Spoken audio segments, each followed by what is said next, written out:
the Mutual Broadcasting System presents The Zero Hour. Sponsored in part by Quaker State Motor Oil and National Presto Industries. This is The Zero Hour on Mutual Radio.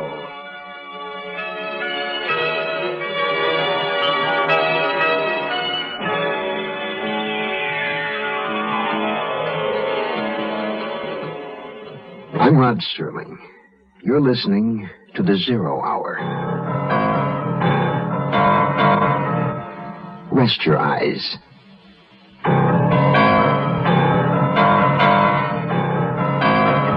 Exercise your imagination. This week, Bill S. Ballinger's best-selling novel of The Pursuit of a Damned Couple. The wife of the red-haired man. Starring Patty Dugaston, John Astin,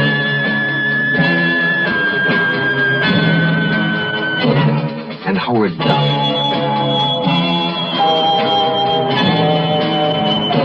In Elliot Lewis's production of The Zero Hour.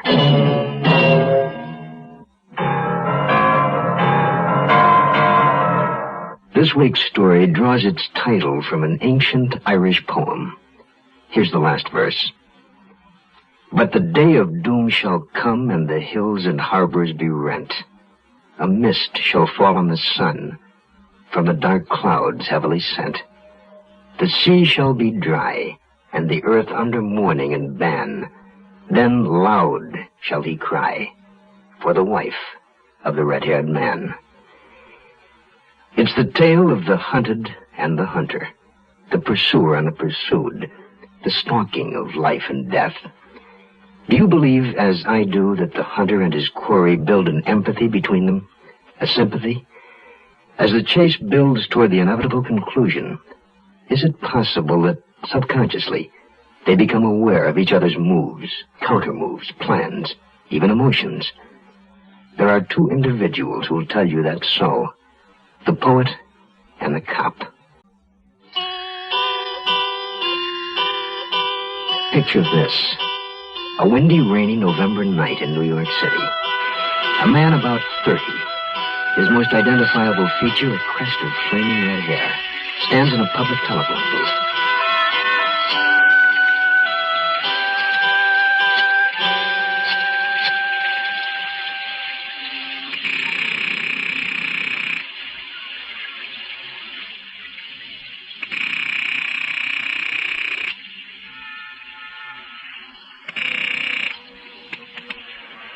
Hello? Hello? Mrs. Rohan? This is the Turner house. There's no one. Rohan? Did you say Rohan? Hello? Who is this?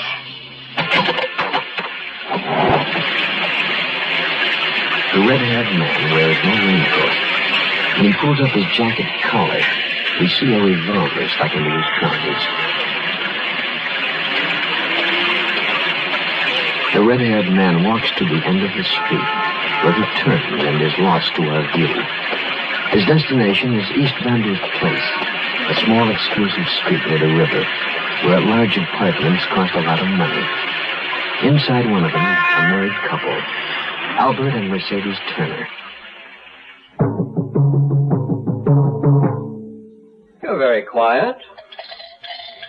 What? Oh, am I? I'm sorry. Would you care to tell me who called? There wasn't anyone. I heard you asking questions. You told someone this was the Turner house. You said another name. What was it? I've forgotten. It wasn't anything. It couldn't have been. You lie badly. And you lie a great deal of the time. Don't, Albert. Please, don't bait me. The door? Yes. Shall I? No. No, I'll get it.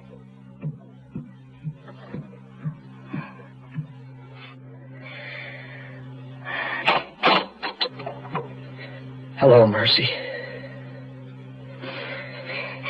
Hugh. It is you. Oh, Hugh. Hugh. I tried to warn you. I called, but then I lost my nerve. I froze. Oh, Mercy. Mercy.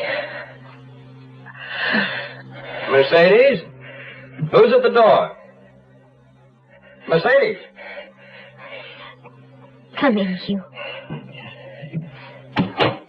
Who is it? It's someone who... Albert, it's someone who... It's all right, Mercy. It's all right. Well, if you're through kissing my wife, come in and let me get a look at you. Come in, darling. Come in. Well, introduce us, my dear. I'm Hugh Rohan. Am I supposed to know you? Mercy, didn't you tell me? Hugh's my... I thought he'd been killed in Vietnam. Rohan. Oh, of course. That's the name you said on the phone. The last time I saw Mercy, she was my wife. Your wife? Mercedes, is that so? Yes. I was Hugh's wife. Long ago. Did you just forget to tell me, my dear? Slip your mind, did it? That you were already married when you jumped into my bed? Don't talk to her I wasn't married. I'd obtained an Enoch Arden decree. You divorced me? Well, then, at least you're not a bigamist. Whatever else you might be. Why, Mercy? Why did you do 7 years, Hugh. They said you were missing in action, presumed dead. I waited 7 years, darling. For a con. What? You waited 7 years for a convict. Missing in action? Don't make me laugh. Hugh, what does he mean? I mean he's a con. He has the stink of prison all over him. Haircut, prison-issue shoes. Unless he's anemic, he hasn't seen the sun all those 7 missing in action years. What's he talking about, Hugh? Put that phone down. Oh, my dear phony fellow, it's my duty as a public-spirited citizen to tell the police there's an escaped con in my living room. Put it down. If you come near me, I'll blow your head off. Put that gun away, Albert, please. Please, put the gun away. Operator.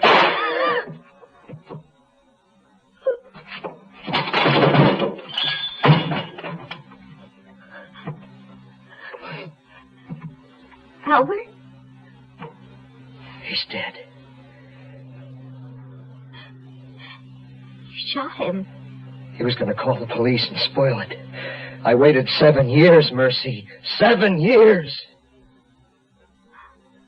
But he's dead. What will happen to us?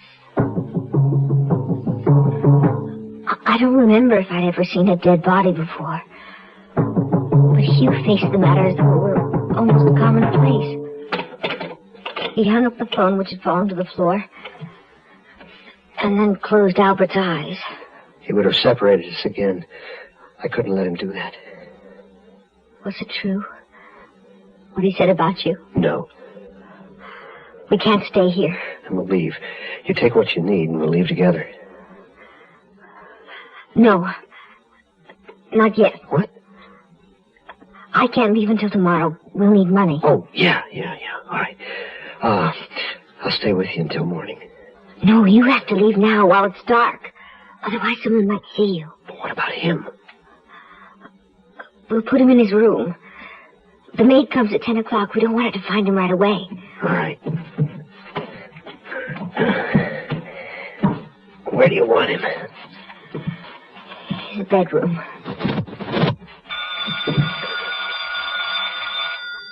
I'd better answer it. It might be the operator. Maybe she traced his call. Where's his bedroom? Through that door, the room on the right. If that's the operator, tell her everything's fine. We were playing a game and the phone fell off the table. Hello? Al? What? Al there? Albert? Did you want to talk to Albert? Let me talk to Al. Who is it? Is that the operator? Someone wants to speak to Albert. Not Albert, Al. What's the matter? Are you drunk? I want to talk to Alan. Alan Fox. My goodness, can't you understand a simple request? Alan Fox. That's it. You have a wrong number. There's no one here by that name. Oh, I'm most extremely sorry. I thought it was someone... I don't know, someone who heard us or saw us through a window. I was frightened. It's all right. Everything's all right now. We're together. Yes. We'll always be together because that's how it was meant to be. Go now, while it's dark. I'll get the money in the morning. Then come to the rooming house where I'm staying. Here's the address. I wrote it down so I wouldn't forget. All right. In the morning. Good night. Good night.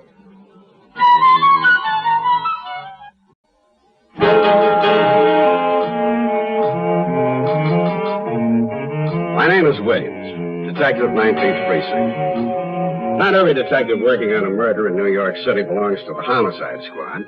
A detective from the precinct where the killing occurs is also assigned to it. East Vanda's place is in the 19th, and therefore the report of Albert Turner's death came over our desk, and I went out on it. The medical examiner and the technical services crew were already there when I arrived. Williams, over here. Hey, you precinct guys sleep in or what? It's almost noon.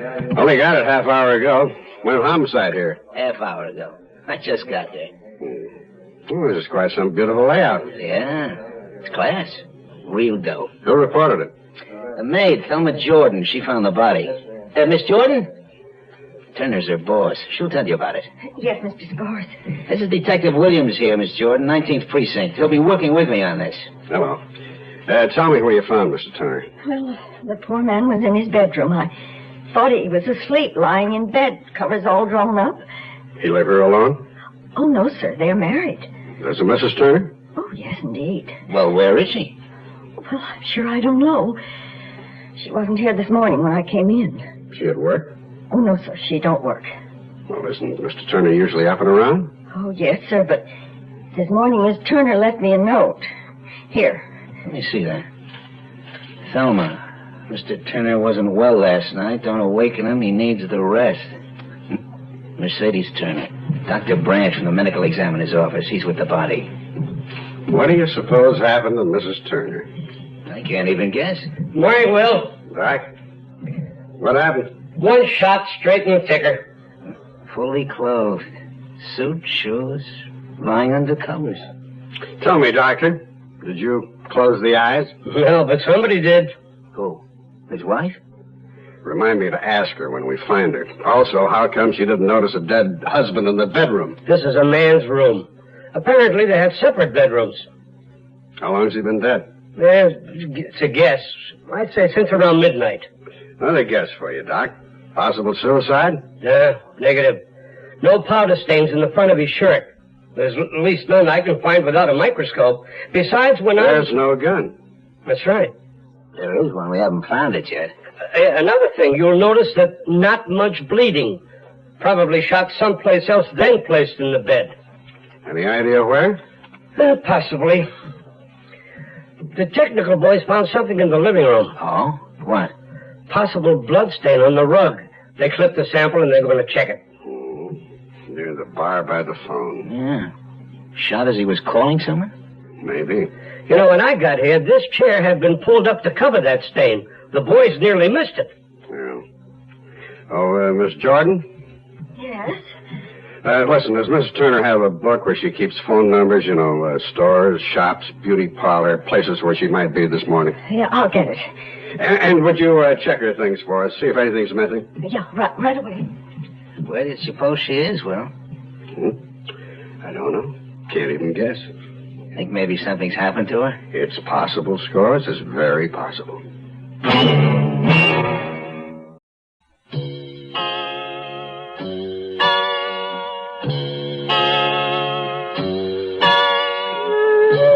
happened so suddenly. All of it. Hugh returned from the dead, holding me in his arms. Suddenly we were young again, and innocent. Then Albert began saying those terrible, threatening things. Of course Hugh had shot him. If I'd had a gun, I would have too. Hugh killed him for me, really. Now we had to get away. Couldn't sleep that night, alone in the apartment with Albert's body. In the morning, I gathered some clothes, including my fur coat, left a note for Thelma Jordan, the maid, and hurried to the bank. Mrs. Turner, good morning. How nice to see you. Good morning, Mr. Forrest. How may we serve you? Is Mr. Turner feeling well? Oh, yes, thank you. Would you cash this check for me? Yes, certainly. $4,500. Are you closing your account? Oh, I wouldn't dream of it. No. If you promise you won't tell Albert. Not a word. Well, I'm being terribly extravagant. I simply can't resist a lovely new car, and I promise to pay the difference in cash. And surprise Albert. Exactly. Of course. Oh, and while you're getting the cash, I promised Albert I'd bring him some papers he left in our safe deposit box. The money will be here when you get back. Thanks so much.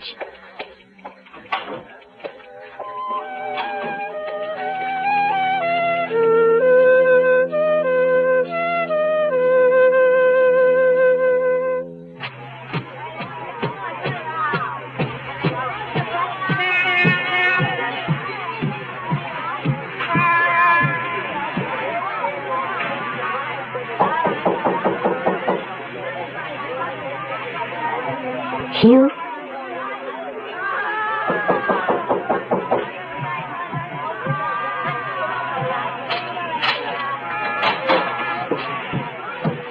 Mercy?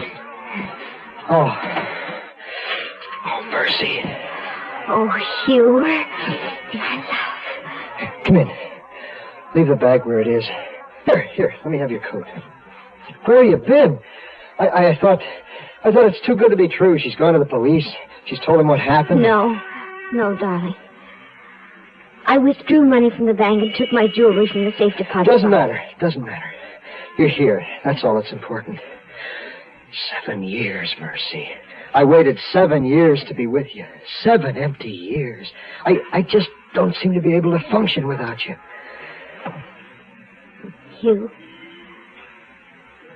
what did Albert mean when he called you a convict? Oh, nothing. Forget it. Come on, come here. Come here with me. Here, sit down.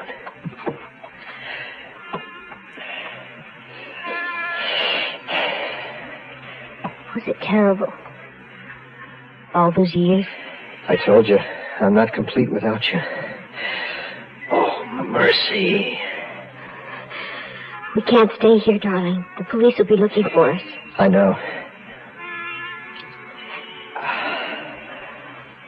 Hugh? Yeah. I felt the same way. Incomplete. All the while you were gone.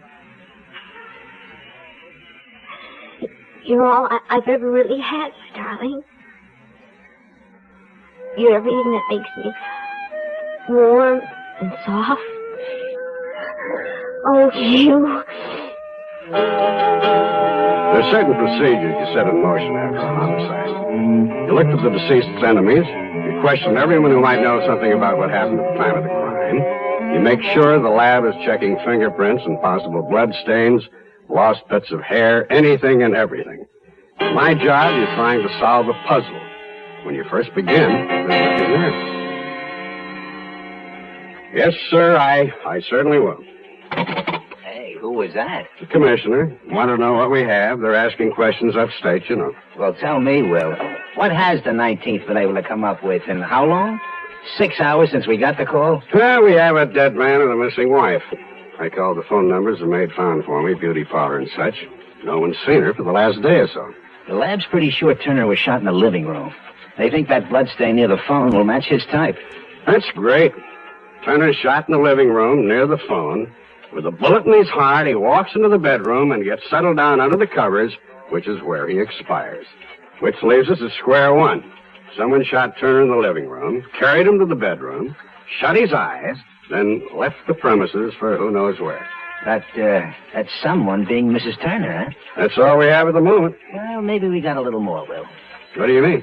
According to the maid, Mrs. Turner's overnight bag is missing, along with a few dresses, shoes, and things, and a fur coat, some bracelets, earrings, etc. All right. We'll find the lady.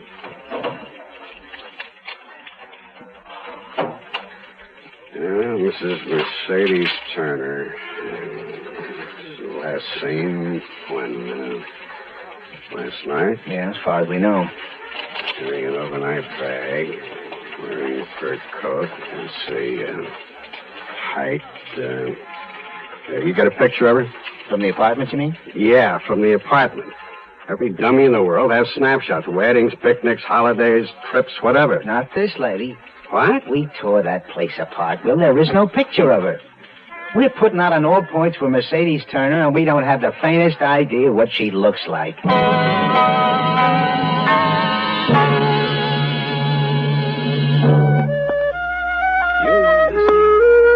we didn't have a photograph of Mercedes Turner, scores of homicide interviewed people who knew the woman, and from their descriptions produced a police artist drawing of her. By nightfall, this picture would be circulated to airlines, bus depots, train stations, shipping agents, everywhere where Mercedes Turner might be seen. Meanwhile, I began to check into the missing woman's background, searching for some clue to her whereabouts.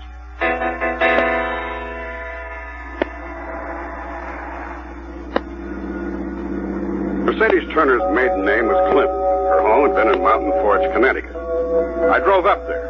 The police station was across the street from the railroad depot.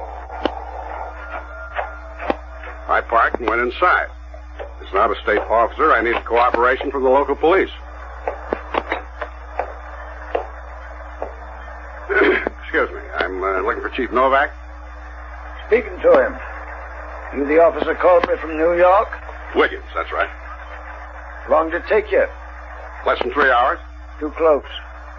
We folks here feel about city cops. I didn't realize I was in a popularity contest. Mercedes Turner, you said on the phone. Yes. You know her? Yeah. And she was a little girl. Name was Clinton before she was married. What was she like? Nice kid. Real pretty, lively, blonde hair, big blue eyes. Did you ever get in any trouble around here? Nope. Caution her once in a while against speeding a mite too fast. Lyman Clinton, her dad, gave her a little yellow car when she first went away to school. Drove it all over. Real fast sometimes. You know kids. Clintons are pretty well off. Don't worry where the next meal's coming from. Old family in these parts? Tolerable. 4 or 5 generations. Was Mercedes an only child? Yeah. Light of Lyman's eye. Mighty proud of her. Maybe a mite too proud. How's that? I sort of always figured he knew what was best. Nothing good enough for her, in Lyman's view, regardless what she wanted. You believe she shot her own husband? I don't know. What's your opinion? If she wanted to bad enough, she might have. Except one thing don't line up what I know about Mercedes. What's that? Well, she was brung up proper. Knows right and wrong. And maybe she got mad in blazes. Even had good enough reason to shoot her husband. But if she did it, she'd take a medicine. She'd walk in and hand you the gun. Well, you'll see. You'll see what I mean when you meet her daddy.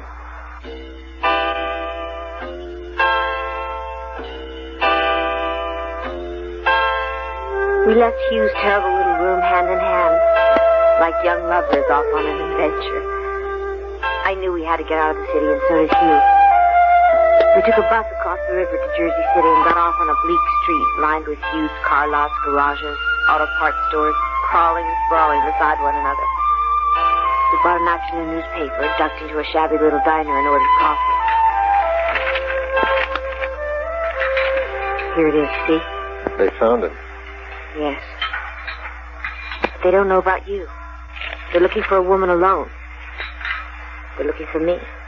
Mercy, after I left last night... I took every picture of myself I could find and Albert's gun and threw them away. Ah, that's good. Now, gotta get away from here. Where should we go? Anywhere. Doesn't matter. Just leave before they find out about me. Yes. I thought we'd buy a car. That's good. That's good. The police will expect you to take a plane or a bus or whatever. All right. Wait for me. I'll get a car. Be careful. Be very careful.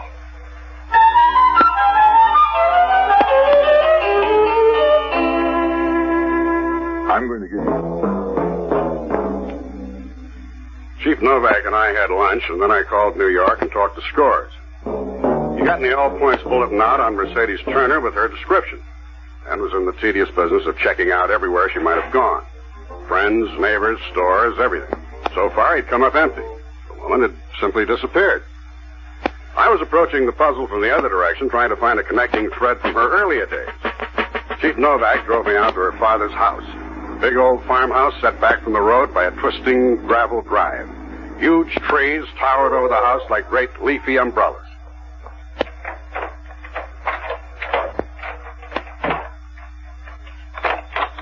Come in. Lyman Clinton, the woman's father, was tall and thin, a bit stooped. He had a long, thin face with creases running from cheek to nose, snow-white hair. He led Novak and me into a study off the big living room. He motioned us to a couple of worn, shiny leather chairs and seated himself behind an old-fashioned roll-top desk. It was a genteel, patrician background for a woman I was beginning to suspect of murder. Chief Novak says you want to talk about my daughter. That's right, Mr. Clinton. Now, before we get started, if I did know anything, I doubt I'd tell you. Furthermore, I'll never believe she shot Albert Turner. Did she have any reason to shoot him? None I know about it. Anyone else want to shoot him? No. You hesitate. Just thinking. Would Mrs. Clinton have any information? Quite sure she wouldn't. Miss Clinton's gone now.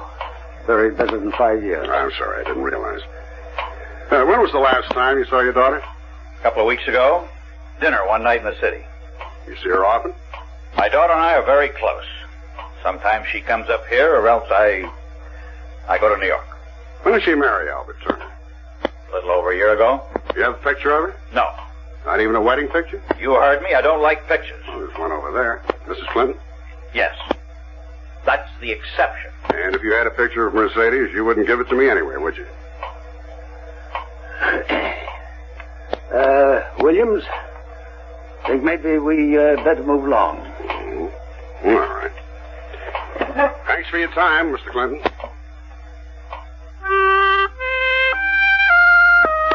It was while I was buying the car that the questions began gnawing at me. Questions about Hugh. When the war in Vietnam began, Hugh had been one of the first to be drafted. He shipped out very soon after his induction, and then nothing. No word, no trace, nothing. The Red Cross helped me, but all we could learn was that he was missing. Missing in action, they said. And then, as years went by, presumed dead. But I waited. And I felt myself drying up, aging without him.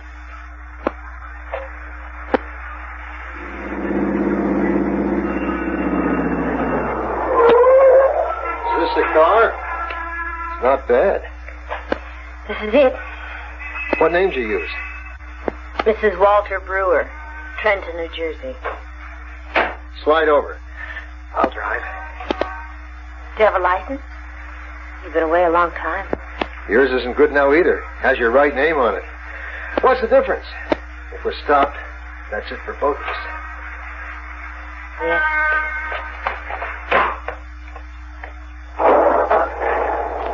Nice to be driving a car again. I didn't think it would happen.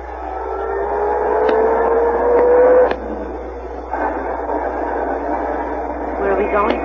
Away. Far, far away. You and me, Mercy. Just the way it used to be. Yes. Just the way it used to be.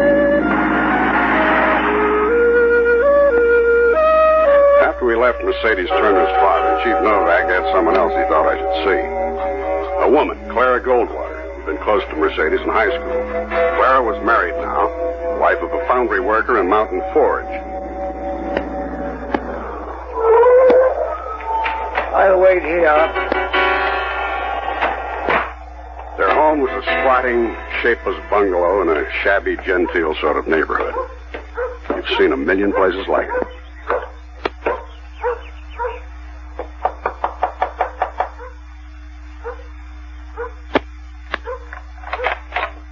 Mrs. Battles? Yes? You used to be Clara Goldwater, a friend of Mercedes Clinton? Oh, yes? My name is Williams, New York Police. Chief Novak is out in my car. May I come in? Oh, yes, come in. Hush, Thelma. Oh, this time of day she's cranky. Sit down, please. Thank you. What do you want? A little information about Mercedes Clinton Turner. Whatever for? She's disappeared. Just gone? Something like that. Oh, my goodness. I know you're busy. This won't take long. When did you last see Mercedes? Oh, not in ages. Years. In high school. Then we sort of drifted apart. But you remember her well. Oh, yes. Such a beauty. Never say that about me. I was the plain one. But we were real close friends, at least for a while. And then she went her way and I went mine. Settled down here. You ever meet her husband? Albert Turner? What kind of man is he? Quiet when I saw him. Quiet kind of. Kind that broods over things? Did he have something to brood over? Might have. You think Mercy's in trouble? Real trouble? Yes. She's in a great deal of trouble. Enough to make me break my word? Mrs. Battles, if you know anything at all, you should tell me. Oh, Mercy made me swear. Really swear on the Bible I'd never tell a soul. Even after Daddy found out about it and broke it up. Yes? Well, Mercy was married before. Did Albert Turner know that? Well, after it was over, after her daddy broke it up, Mercy wouldn't talk about it, not a word. So I don't suppose Albert Turner did know about it. How long ago did this happen? Oh, long, long ago. Years ago, it seems. Back when the Vietnam War began, back then. They ran away to get married. I was supposed to be a witness, but I couldn't go at the last minute, and they went ahead, did it anyhow. Who was the man? Who'd she marry? A boy she met impressed her. Well, she was going to school there? Must have been so long ago. I remember he was poor. And they were both awful young and so much in love. They were going to keep it a secret. What was the boy's name? His last name was Rohan. Can't recall his first name. What a pretty picture they made. In what way? Well, she was so blonde, and he had red hair, flaming red hair, like he was on fire.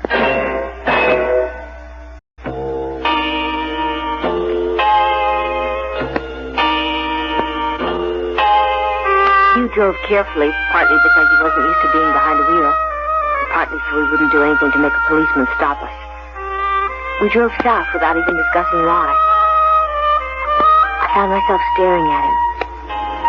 At the flaming red hair, the boyish face, tired now, worn. He must have felt me staring at him because he shifted in the seat to look at me. That's when I saw that he was still carrying the gun in his jacket pocket. Hugh? Yeah? Should you keep the gun? Shouldn't you get rid of it? No, I have to keep it. You'll see. See what? Well, if anything happens, if anyone tries to stop us, break us up, now that we've found each other again, I may need to use it. Because there's nothing in this world can take you away from me again. Hey, remember Rehoboth Beach? Yes, of course I remember. That's where we're going. A second honeymoon, Mercy. Huh? It's winter. Will anything be open? We don't need more than a room. And the police won't look for us there. All the police are watching for right now is a single woman. They don't know about the car, or the Jersey plates in the car, or about me. We're going to have our second honeymoon, Mercy.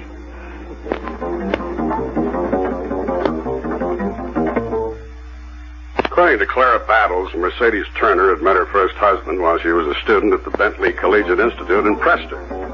I drove up there and then called New York to tell Scores what I'd gotten. So she may not be alone, huh? She could be traveling with this red-haired guy, Rohan. I suspect that's true. Otherwise, why did she run? Well, panic. After spending the night with her dead husband? This isn't a lady who panics. Okay, Will. I'll add him to the APB. Right. I'll be back late tonight or first thing in the morning. Yeah, we'll see you then. Oh, Will. Yeah? Hold up a minute. Something just came in. Hey, what do you know? The lady went to her bank this morning, closed her account, and took a bunch of stuff from her safe deposit box. Well, it just goes to prove you can't live on love alone. See you.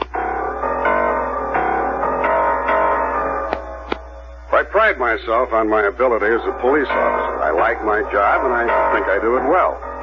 I've learned in the years I've been at it that a good cop gets a fix on a suspect, begins to empathize with the suspect, and pretty soon it's as though the person you're looking for was carrying a homing device. You begin to zero in on him. I began to get a feeling about the red-haired man. The Preston Town Constable steered me to a place called the Snack Bar, where the Bentley girls hang out after classes. It's run by a nice old man, Clement Beatty. How long we been here? Oh, my, we've had the place for years. You recall a young fellow hung around here back before the war? His name was Rohan? A red-haired boy? That's him. Oh, yes. He was with us for about a school year. Worked here in the shop for me and the missus. Why'd you want to know? I'm trying to locate him. Where's his family live? Well, seems to me out west someplace, or Middle West, maybe. How'd he happen to work for you? Well, he was planning to go to Annixter College up in Royal. Came down here to see about a job. Mother and me leave a standing invitation, registrar's office up there for a deserving boy to help us out. Why was he so far from home? He wanted to be a doctor, and Annixter's one of the best pre-med schools in the country, Yeah. Do you recall a girl at Bentley about that time, Mercedes Clinton, pretty, with blonde hair? She was very close to you. Oh, yeah, sure. Was that her name, Mercedes? Oh, sure. Yeah, after Hugh closed the shop, the two of them used to sit back there and talk till all hours. Young kids in love. Yeah, I recall one night I was cleaning up in the kitchen, couldn't help overhearing them. They were making plans, for the future, how he was going to be a doctor. They were going to have a family. How did it all come out? Not very well, I'm afraid.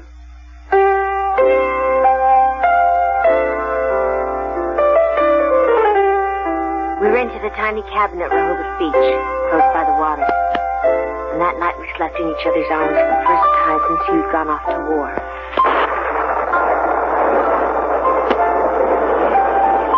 I was awakened later. I don't know what time it was. By the sound of a sudden storm.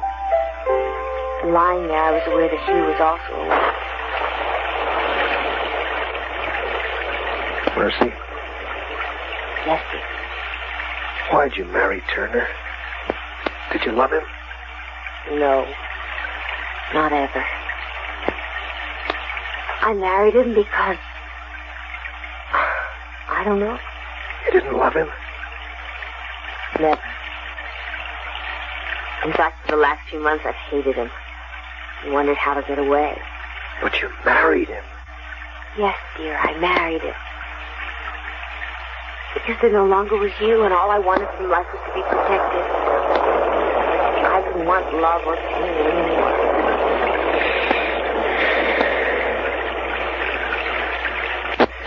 Mercy? Yes, dear. He was right, Your husband was right. About what? I was a convict. I am a convict. I escaped from prison last week.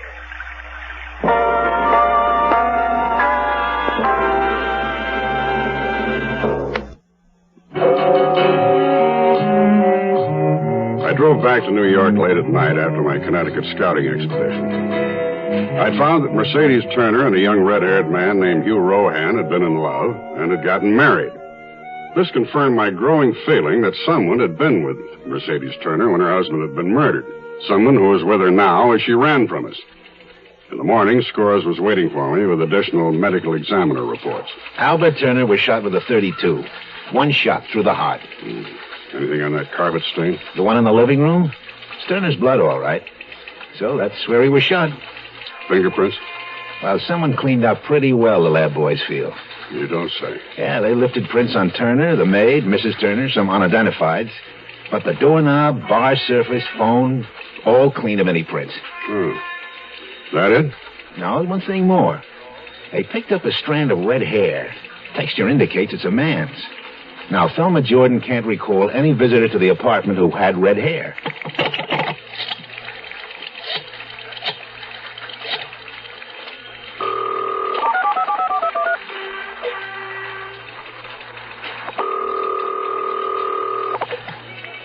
Hello? Miss Battles? Yes? This is Detective Williams from the New York City Police. I spoke to you yesterday. Mr. Williams, the paper says murder. You didn't say anything about murder. Mrs. Battles, tell me. After Mercedes' father annulled her marriage to Hugh Rohan, what happened to Rohan? The war happened. He went to Vietnam. And what then? I don't know. I guess he got killed over there. Why do you say that? Because Mercy loved you, no matter how her father felt. If she remarried, it was because Hugh Rohan was killed in the war. All right, Miss Battles. Thank you for your help. We found a strand of red hair belongs to a ghost. Yeah, right. On the phone yesterday, you said she went to the bank first thing in the morning. Mm-hmm. Withdrew $4,500 cash. Collected maybe $50,000 in jewels from her safe deposit box. We got a description from the insurance company. And her mink coat, another $8 or $9 grand? Yeah, probably. All right, send a description of the jewelry to all jewelry stores and pawnbrokers within 2 days' drive of here. And check out the sale of every new or used car within a couple of hours' drive from here. You think she bought a car? Yes, and I think she's going to start selling her jewels, and I think she's got a red-haired male companion. The ghost, huh? Right. I think she's traveling with a ghost. We woke to clear, sunny skies, and Hugh seemed more cheerful than the night before. I wanted him to tell me more about what he'd said. That he was a convict. An escaped convict. Whenever I tried to ask him, he'd sense what I was about to say and avoid me. After breakfast, we drove to Fredericksburg, where we were married. Then we found another small vacation cottage nearly deserted by the season. You'll tell me what happened when you want to. Or not at all. I love you. I have since the day we met. I always will, no matter what. Oh, Mercy. Mercy. Look, someday I'll tell you. Someday. But not just now. Not yet. I'm sorry. I didn't mean to cry on our wedding day. Well, you did last time. Yeah, I did. Because I was so happy. Come on, let's go inside. Not yet. I want to drive to the drugstore. What you told me last night. What the police might have found. We have to do something about your red hair. Yes. Then even if they're looking for two people, it won't be us. I'll be right back. You wait inside. I'm not a man who believes in ghosts. I recognize that things happen which can't be explained, and I accept the fact that not everything is written out in capital letters so even a small child will understand. But when the lab finds a single red hair from a male human, then a male human with red hair was in the room where that hair was found. Yet all our information led us to the conclusion that the man in question was dead. But there was still an unexamined part of Mercedes Turner's life. Neighbors named Layton, who lived in the apartment above. Well, you can imagine our surprise. We'd been up in New Hampshire skiing, and we hadn't heard any news. And then on the way home today, we heard about it on the radio. How well did you know the Turners? Oh, casually. You know, you see them in the elevator and say hello, or they get out of a cab you get into. Mr. Turner was shot Thursday night. I believe you were here in town then. Yeah, we didn't leave until Friday afternoon. Well, sometime around midnight. We're not sure of the exact time. Did you hear a revolver shot? My husband's a perfectionist about his hi-fi. We wouldn't have heard anything because this apartment's soundproofed. Uh-huh. What did you think of the Turners as people, as a couple? Mrs. Turner is a beautiful woman. I don't know about him. Oh? Polite enough in the hall and lobby, but I never really liked him. Had a feeling he could be pretty unpleasant if he wanted. On the day of the shooting, or that night, did you see any strangers around the building? Oh, in New York, everyone's a stranger. How do you remember them? Only if they're acting suspiciously or if someone's different. For instance, last Thursday in this neighborhood, did you see a man with red hair? Real red hair. Well, yes, I saw him. What was he doing? Walking down East Vanders in the rain. That's all, just walking and looking around as if he were searching for an address.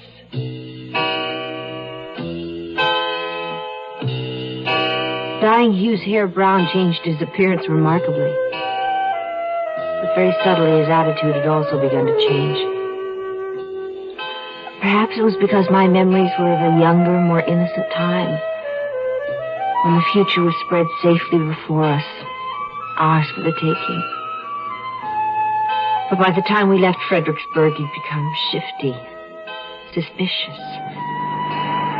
I was driving. Where are we headed? Richmond, Virginia. Why didn't we stay where we were? What was wrong with Fredericksburg? We can't stay in one place too long, and we're too close to New York, and we need money. What's needing money got to do with driving to Richmond? I have to begin selling my jewelry, Hugh. I don't want to do it in the same town where we were married. You're smart. I worked, you know, while you were gone. I had a good job before I married Albert. I made decisions. I functioned on an executive level. Better being stuck with me, is that what you mean? No, that's not what I mean. I love you. You know that. You must know that. Why else are we together? We're going to stay together. I'll take care of anyone who comes between us again.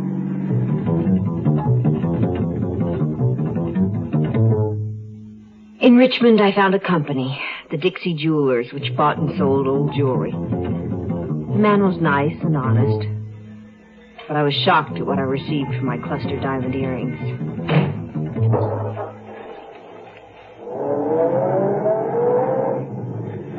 How much did you get? $600. They were insured for $3,500. Where are we going now?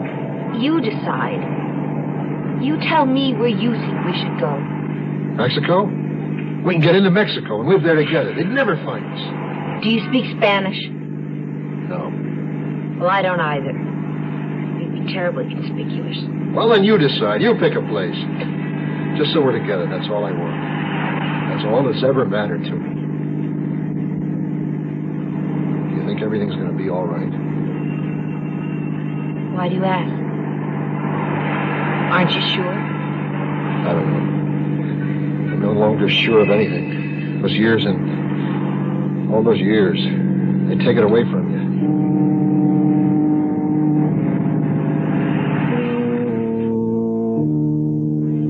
Police work takes a lot of sweat and a bit of luck. We got our first break because New York, New Jersey, and Connecticut cooperate closely on car information. A woman answering Mercedes Turner's description had bought a used car in Jersey City, Jersey plates. When we checked out the name and address she'd given for transfer of title, we found there was no such person and no such address. A teletype to the Delaware State Bridge Authority brought us further information. A trooper remembered the car because it was driven by a man with flaming red hair. The car had crossed the bridge at the end of the Jersey Turnpike. From there, it might have gone into Delaware, Maryland, or Virginia.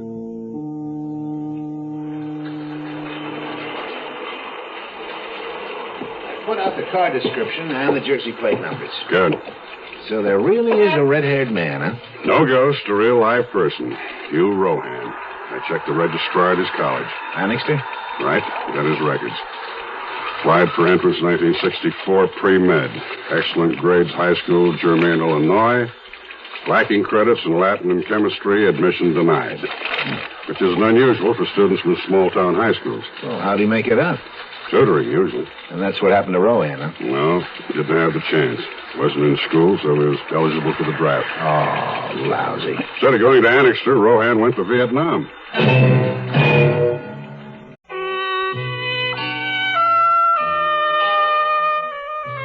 We drove all day under a sky the color of gray worsted. Occasionally the wind tore narrow rifts through the overcast for a watery sun to peep through. We stayed that night at a motel. Our room was as impersonal as a rented locker. We tried having a drink to help us forget everything that had happened. It didn't work. Are you sorry you came? No. I had to come. You can't be sorry for what had to be.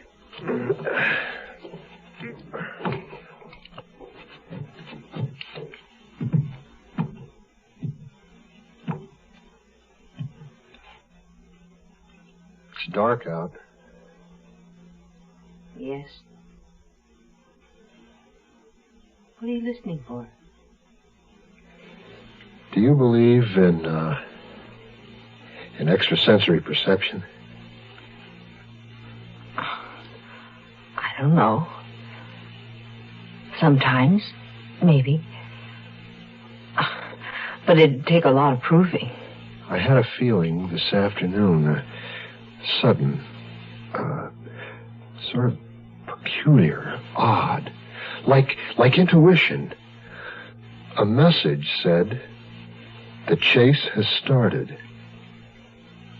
They're looking for a couple. There's no way you can know that. Oh, yes. Yes, there is. The Khans used to talk about it. I didn't believe it. But I do now. No. There's no way you know that's true. It's like telepathy. As if some cop's thoughts are being transmitted to me. Not all the time. Just now and then. Just a little bit. Now and then.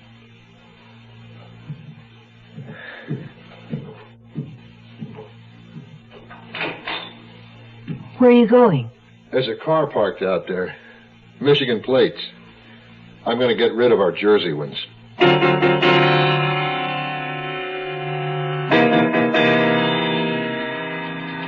Here are the records and Rohan's prints from his Army induction. He disappeared on a patrol in Vietnam in 1965. Missing in action, presumed dead. We get anything on our wanted flyers? I think we did, Will. A couple of days before Albert Turner was shot, 3 Khans broke out of Bodo prison in Canada. Now, 2 of them were recaptured, but one is still at large. And that one's got red hair. What name? John Red Cargill. Seaman's papers. 3 to 10 for false passport, illegal entry, and smuggling. He'd served 7 when he split. Cargill's prints match Rohan's. Picture of Cargill? Correspondence Bureau received a telephoto copy of him from Montreal. Right here. Yeah. It's funny. I knew he'd look like this. Good features, clean cut, sensitive mouth, eyes. I could see him in my mind. Yeah. Guy like that, 7 years in prison. He'd probably crack open pretty easy. But, well, the trouble is, we don't really know if he shot Albert Turner. Rohan and the Clinton girl were married when they were kids. Her old man annulled the marriage. Wait a minute. And the woman's safety deposit was opened. What's the matter? What's bothering you? This list of contents. Insurance policies, empty silk jewel case, title to co-op. Here we are. Why would she keep an empty envelope? Oh, probably she didn't bother to throw it out. Or maybe there was a return address on it. Who are you calling? Banner's DA's office. Find out if there's a name and address on that envelope.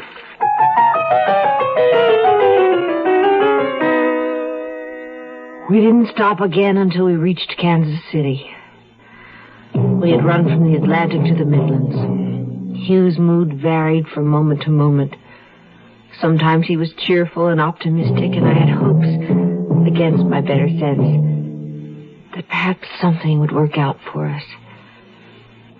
But then he'd plunge into gloom and despair. And try as I might, I could see no future for us except to run until we were caught.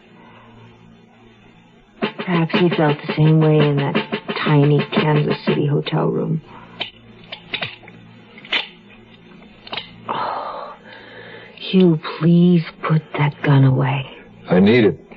Reminds me of prison. What I may need to do so I don't go back there. You have to get rid of it. It's direct evidence. I won't let matters get that far. Why did you marry Turner? I told you why. You were gone so long. I tried to convince myself that I didn't love you anymore. But the moment you came back, it was the same way it had always been. Isn't that enough? But now you're... What do you think? What are you thinking? That I'm different? That I'm not the same? We've both changed, darling. I no longer know what you think or feel either. Both of us together, possibly we can make one whole person.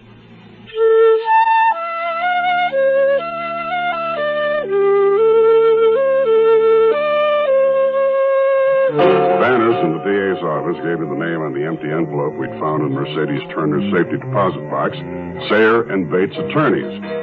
I talked to Arnold Bates, a junior partner. He was very cooperative. He told me he'd handled an Enoch Arden decree for Mercedes Clinton against Hugh Rohan not quite 2 years earlier. The marriage had been secret, and Mercedes Clinton Rohan had wanted the decree kept secret. Her father was an old man in poor health, and she hadn't heard from her husband Hugh in 7 years. He was presumed dead. You mean they were married a second time? Right. After Lyman Clinton had the first marriage annul, they were married again secretly, just before Rohan was sent to Vietnam. Where he goes out on a patrol and disappears. To service again in a Canadian jail under another name. Uh-huh. Well, whatever names they use, Will, we got a description, we got his prints, and we know their car. We're gonna get him. Yes, I think we will. Any reports on the jewelry? Not yet. Keep after it. They're gonna need money.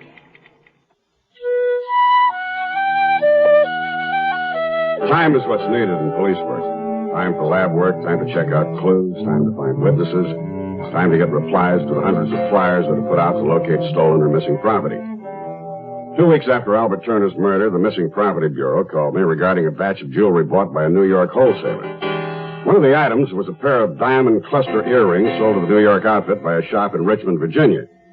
The earrings were those described by the insurance company as belonging to Mercedes Turner, part of the jewelry she'd taken from her safe deposit box the morning after her husband's murder.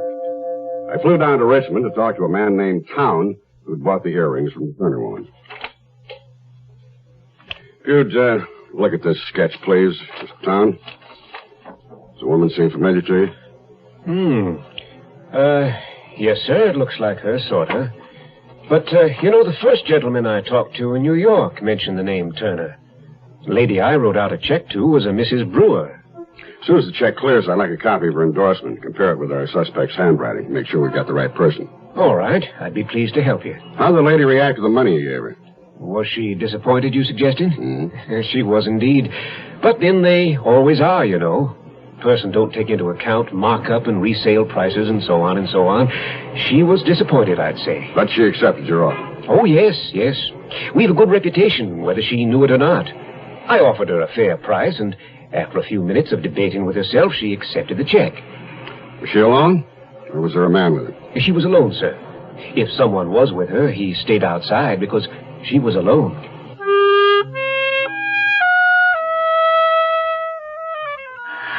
We stayed in Kansas City while I advertised that my jewelry and mink coat were for sale. Where Hugh had wanted to run, to move constantly. Now, without explanation, he changed and seemed content to stay. Not content, perhaps, but at least no longer argumentative. Then one evening, we were sitting in our room having a drink together, when suddenly he began to talk about what had happened. Stupid. You see, I always wanted to be a doctor. All my life, to help people, not kill them. Well, you know, war, you see things. There are things you have to do. Terrible things. Brutal, awful things. The Army reported you missing in action. Then, after a few years, they told me you were presumed dead. Well, what happened was, see, this one day, we were out on a search and destroy. I was on one flank, and it was all quiet and pretty. I remember a jet, a passenger jet, Air France, I think, flying overhead, filled with civilians going about their peaceful business. And what happened that day, honey? All hell broke loose. I don't know. They must have been waiting for us. I got separated. I couldn't find anyone. The air was black. Men screaming. Did you ever hear a man scream in pain? No. You see, it's not that I was yellow, but all that blood and terror, pain. I left there. I just wandered off. The army didn't find you? Oh, no way. I was like an animal, crawling through the jungle, hiding, afraid for my life. Somehow, I don't know how, I got to the coast, to where the merchant ships were anchored, waiting to get into the harbor and unload. That's where I met Cargill, a merchant seaman on the job ashore, an old tanker. He told me he'd give me his papers and get me a berth on an outgoing freighter to Montreal, if I'd help him. Help him how? Well, he wanted me to deliver some uncut movies to a fence there. Do you understand? I didn't do it for money, not for anything, except to get away from there and get home to you. That's all I wanted. Do you understand? Yes, Hugh. Of course. But how? Exactly. How? That's where it all comes apart. I was caught before I made the delivery. Cargill hadn't given me a package of rubies. I was carrying heroin. Didn't you tell the police? No. I kept Cargill's papers and shut up. You see, I thought I'd serve my time and not tell anyone, not even you, till it was over. And then we could go away somewhere, and I'd take another name. I'd study medicine and be a doctor, the way I always wanted.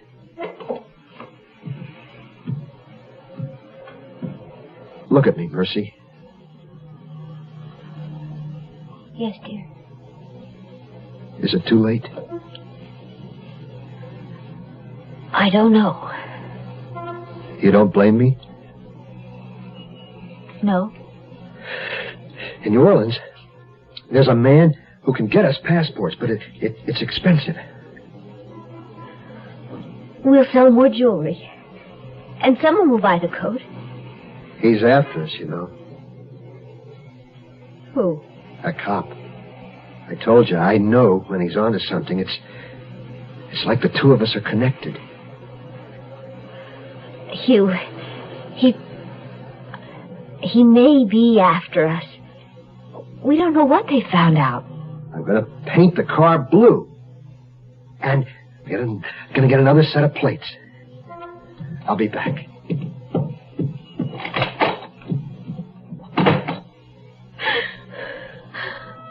Oh, please.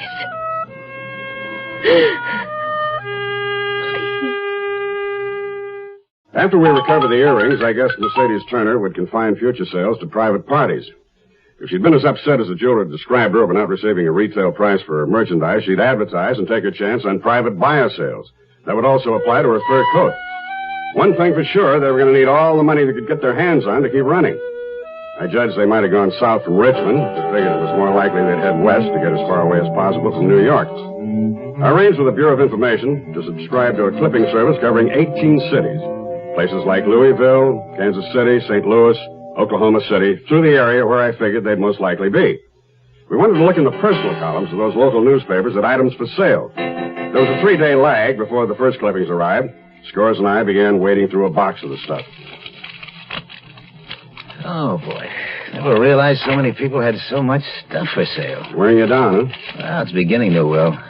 Oh, look at this. Watches for sale. Also necklaces, bracelets, pendants, brooches, earrings.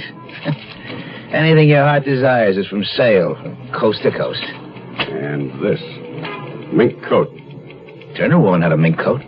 No name or address in the ad, just the Jefferson Hotel, Kansas City, room 1417, and the hotel phone number.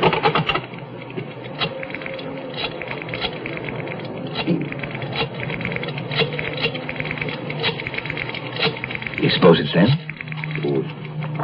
Plus area codes.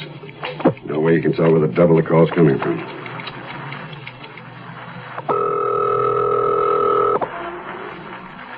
You're nervous, Will. Yep. Good morning, Jefferson Hotel. Room 1417, please. Will you hold? That line is busy. Yes, I'll wait. They ringing? Yeah, room phone's busy. I'm on hold. Why don't you pick up the extension? Yeah.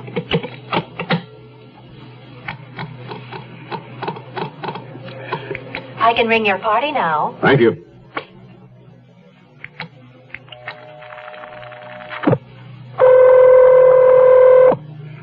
Hello.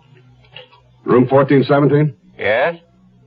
You the party offering a mink coat for sale? No. There was an ad last Sunday's newspaper advertising a fur coat for sale. No, I don't know anything about it. I just checked in last night. Sorry. Oh, I see. Well, get the hotel operator for me again, will you, please? Yeah, sure. Operator, may I help you? Yes, operator. This is the New York police. Who was the party checked out of room 1417 yesterday? One moment, sir. I'll check that for you. You think it was them, huh? Almost sure. Sir, the party registered as Mr. and Mrs. Y.V. Garfield, North Sneedham Drive, Detroit, Michigan. Thank you, operator. Okay, I'll check it out with Detroit. 8-5 and even, they're phony. I'll get some more information from the Kansas City cops.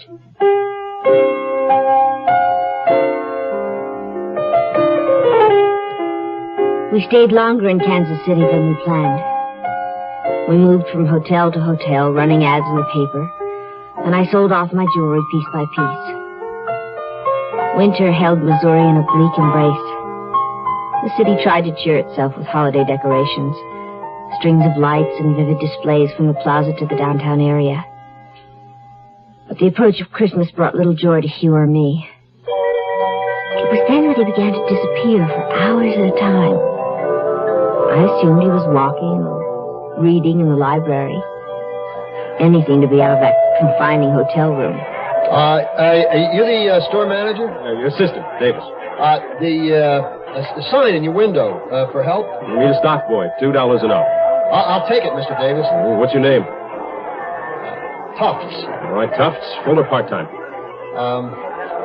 Part-time, but as many hours as I can get in. The stock room's downstairs. Report to the chief clerk. Get a time card, punch in and out. You'll be paid every day. Thank you, Mr. Davis. Y.V. Garfield and wife, North Sneedham Drive, Detroit, didn't exist. No such persons, no such address. The KC cops furnished us with a description of the couple which fit, loosely, Rohan and Mercedes Turner, except no red hair. But I'd already figured he'd have dyed it by now. Scores and I brought our chiefs up to date, and an hour later we were on a plane to Kansas City. You think he's still there? Well, if not, we'll pick up the end of the string. If they have busted out, where do you suppose he might be heading, Will? Mexico? No, she's too smart for Mexico. They'll go out of the country, somewhere they speak English, England, Australia, New Zealand. Well, maybe not England. The cops are too good there. Hey, think they still got the same car? Last we heard was a gray compact, Michigan plates. That might mean something. What? In Virginia, they use New Jersey plates. In Kansas City, they have Michigan plates. Might change again, huh? Yeah. Kansas City, Missouri, just across the river from Kansas City, Kansas. My hunch is they'll pick Kansas plates. Less obvious? Exactly. Mercedes Turner's a cutie. Plenty smart. Not too sure about Rohan. You really zeroed in on him, didn't you? From the beginning. Before there was any proof, I knew he was there. I just knew what he looked like. A bit how he thinks. He's our best bet. The weakest? Yeah. Yeah, put it like that. Rohan's intelligent, but he's emotional. Poor control. He's going to break sooner or later. He's more of a drag than an asset. If Mercedes Turner were all by herself, that'd be another story. Gradually, I sold off the jewelry, and we began to accumulate the money we needed to get our passports and arrange for passage out of the country. Hugh, meanwhile, continued to disappear each day. But I must confess that it was easier not having him underfoot in each of those small hotel rooms we occupied. Well, good morning. Didn't think you were going to show. Sorry, Mr. Davis. Christmas is day after tomorrow. So I'd be glad. You said that working here, I can get a 20% discount? Yes, tops anything in the store. Now, get with it. Restock counter 15 with perfume. Yes, sir, as soon as I get my jacket.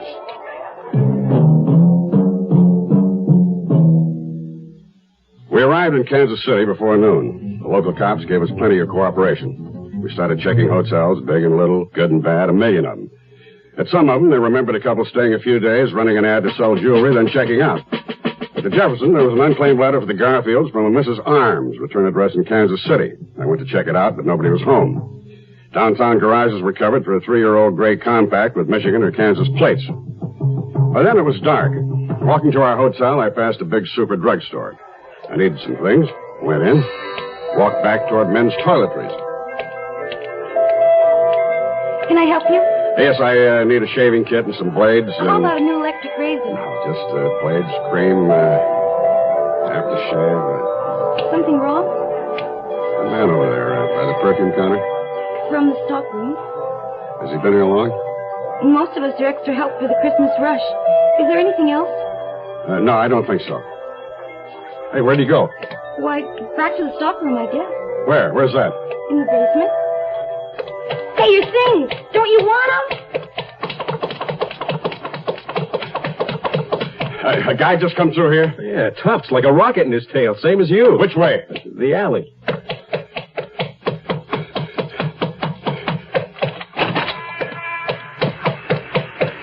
Rohan! Rohan!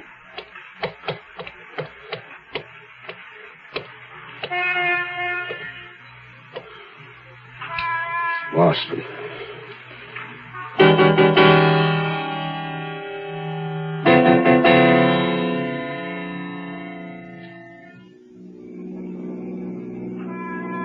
South now? Yes. New Orleans, I guess. Not directly. Where's the map of Louisiana? In the glove compartment. It isn't. Oh, I remember I had it in our room at the hotel. We'll get another one. If the policeman had tried to arrest you in the drugstore, what would you have done? Shot him. Would that have helped? There'll always be another. I'll get as many as I can. Let me see the gun. Okay. Be careful. How many shots? 7. 1 in the chamber, 6 in the clip. Hugh, look, a truck stalled up there. Left his lights on. No one around. He probably went for help. Stop the car. Get the Nebraska plates. Okay. Right away. I'll keep the gun in my purse. At least I knew Rohan and the Turner woman were in Kansas City. Why had they stayed over? Well, I figured she was still trying to sell more jewelry. I beat it to the newspaper office. They were making out the morning edition. There was an ad, as I expected. Trowbridge Hotel, room number, with a diamond bracelet for sale. When Scores and I got there, we'd missed them by half an hour. The local cops and the highway patrol sent out an all-points bulletin. Meanwhile, I went out to see Mrs. Arms, who wrote the unclaimed letter. She was at home now. Pleasant-faced woman, mixed gray and blonde hair, living in a big, comfortable fieldstone house, log burning in the fireplace. Why, yes, I went down to Mrs. Garfield's room at the hotel. I was interested in the fur coat she wanted to sell. But you didn't buy it? No, it was a lovely coat. I made her an offer, but she didn't take it. Well, I came home and thought it over. Later, I tried to call her, but there was no answer. So I dropped her a note offering more. Mrs. Arms, when you were in the hotel room, did you see anything unusual? No, nothing. Pieces of luggage, clothes, toilet articles on the dresser. Think. Please try to remember. It may not seem important, but anything other than personal items. Well, now, let me see. There was a writing desk, something on it, a red cover, blue and white letters, folded, a map. Of what, Mrs. Arms? What map? Let's see. Louisiana. That's it. Louisiana, New Orleans.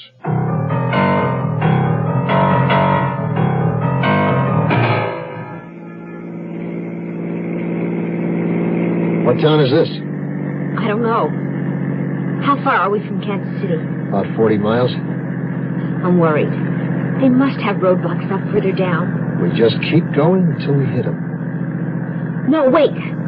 That bus in front of the cafe. Hugh, let me off here, middle of the block. What for? I'm catching that bus south. We have to split up here. It's the only way to get through. Wait a minute. No, take this money. Meet me in New Orleans, the old hotel on Tupelo Street. Use the name Graham. When? Christmas. Be careful.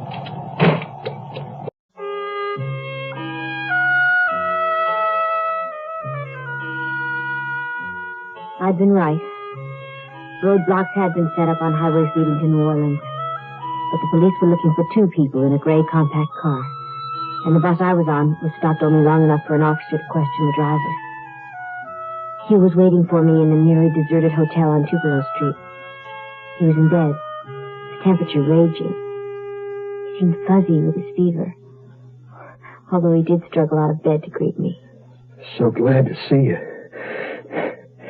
I thought you weren't going to come. You sick? No, it's just a cold. I froze driving that heap without my coat. You were right about the roadblocks. Come on now. Get back in bed, honey. Okay. Oh, that's better. Phew. It's hot. I'll get some aspirin. No, that's okay. Stay with me. That's the most important medicine. That you stay with me. All right. What about the roadblock? They stopped me. If I'd had my gun, I'd have shot my way through, but they didn't even ask questions. Man alone, blue car instead of gray, different plates. Hugh, you said you would have shot your way through?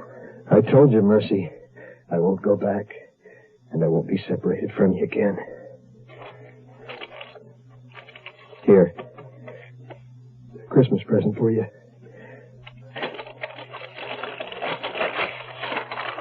Perfume. My favorite perfume. You remembered. I can't ever forget anything about you. You want me to ask where you got the money? All right. Where? Kansas City. I had a part-time job. Stock boy. Just to buy me a Christmas present. Is there a better reason to work? I think it's the best present. Oh, I have something for you, too. A pipe. With a bowl trimmed in silver. You remembered. Honey, remember before we were married? You told me if you had me, and you were a doctor who smoked a silver-trimmed pipe, you'd be content. That was all you wanted. Yeah. Merry Christmas, honey. You don't, please. I feel no cry. What happened? Mercy, what happened? I don't know.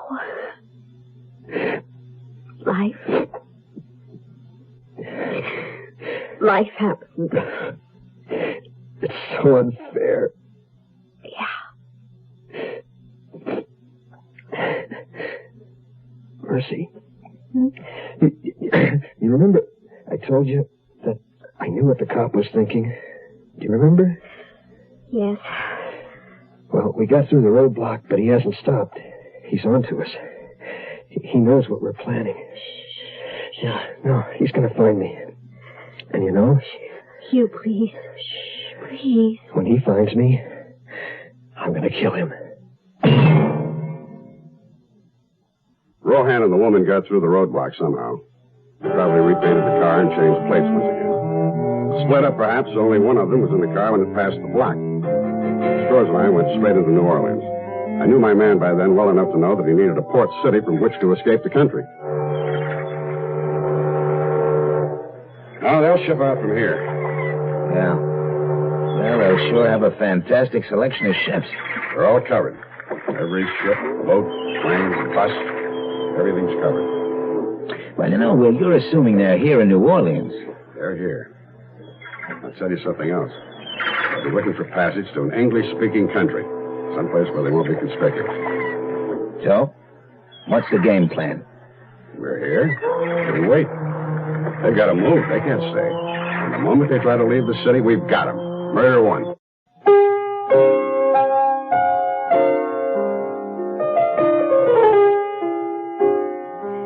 We moved from the hotel the next morning, although Hugh still had a fever.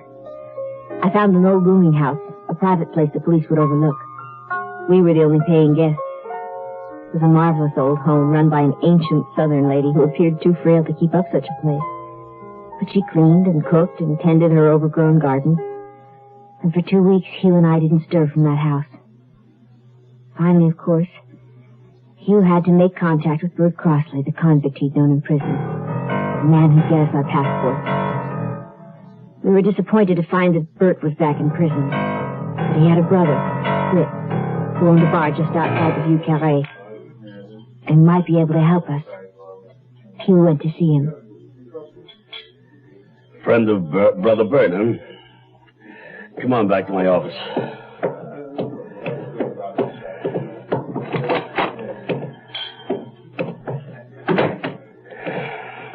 What do you want? I served time with Bert in Bordeaux. I'm Red Cargill. Let's get rid of a question. You hot? Plenty. I and my wife want to get out of the country. With a lady along, that makes it rough. I can pay for it, rough or not. You have $5,000. That's what it'll take for 2 passports. I have it. Where do you want to go? Australia, New Zealand, any place they speak English. England? No, not England. Or Canada. Okay. Don't come back here again. Where can I reach you? At this number. That's where this stands. I don't know how long it'll take, but when I call you, be ready to move fast. And have the $5,000 ready. Agreed? Yes, agreed. Scores and I sat there for 3 weeks. There was no sign of Rohan or the woman. Hotels, nightclubs, planes, trains, buses, ships, all covered, not a trace. I wasn't worried yet. I knew Rohan was someplace in the city. I could feel it. Sometimes he seemed so near, I half expected to bump into him around the next corner. Scores, however, had a problem. I gotta get back, Will. Homicide bugging you? Well, the office is swamped. When are you leaving? Flight this afternoon. What about you? You gonna stay? You can depend on it. We waited for Whit Crossley's call, afraid to leave the house for a minute. One of us must always be close to the phone, Hugh said. As the days passed, he refused to sleep, certain that Crossley's call would come in the middle of the night and he wouldn't hear it. And so his tension increased directly because of his lack of sleep. He paced the room continuously, back and forth, pausing only to listen for a telephone that never rang.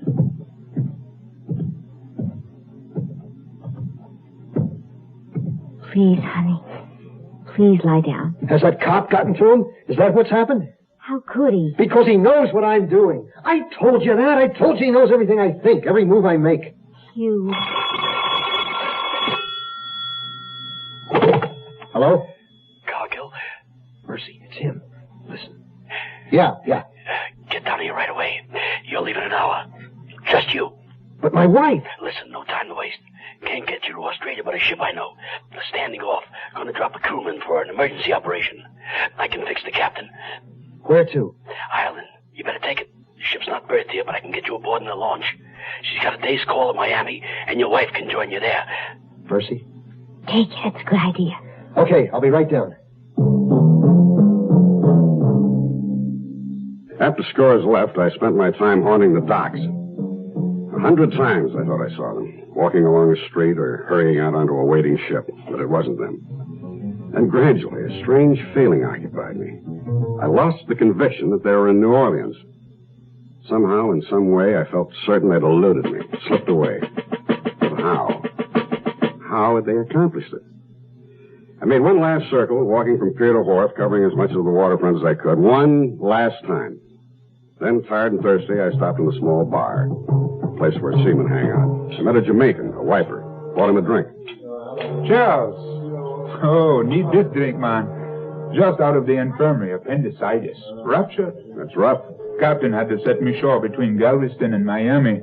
Nasty beat of business. What ship? Dermuid out of Sydney. Captain Lawson's master now. Now I need another berth. That shouldn't be too hard. No. I'm sorry I missed it, though. Sailing to Galway and Dublin. Never been there, you know. You said the Dermuid was sailing to Ireland? Right-o. First port of call, Galway. Any stops between? One day only, Miami. Of course.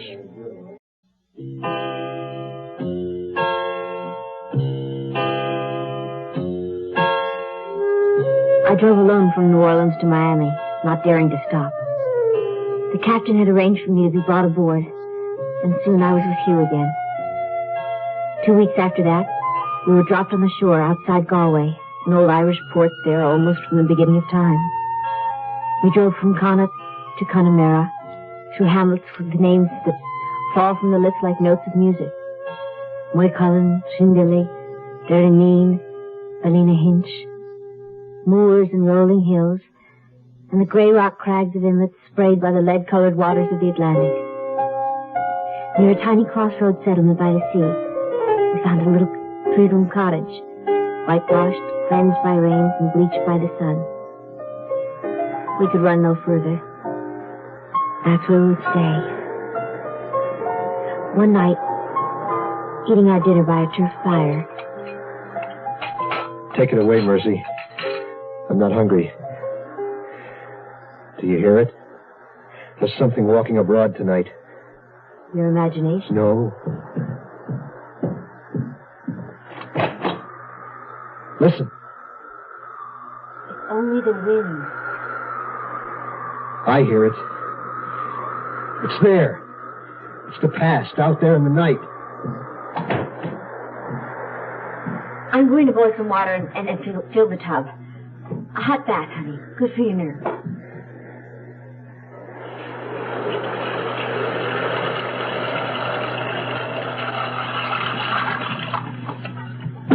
Come talk to me. I'm busy. To the police. New York City.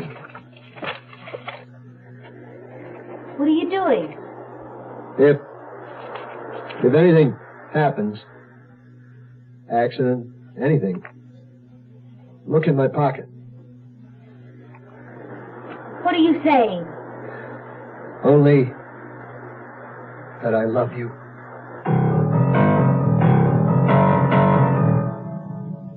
The Dermuid hadn't made a scheduled stop and departure in New Orleans. It wasn't carried in the port bulletin. That's how I missed her. By the time I'd gotten the information on her, she'd reached Dublin and sailed on.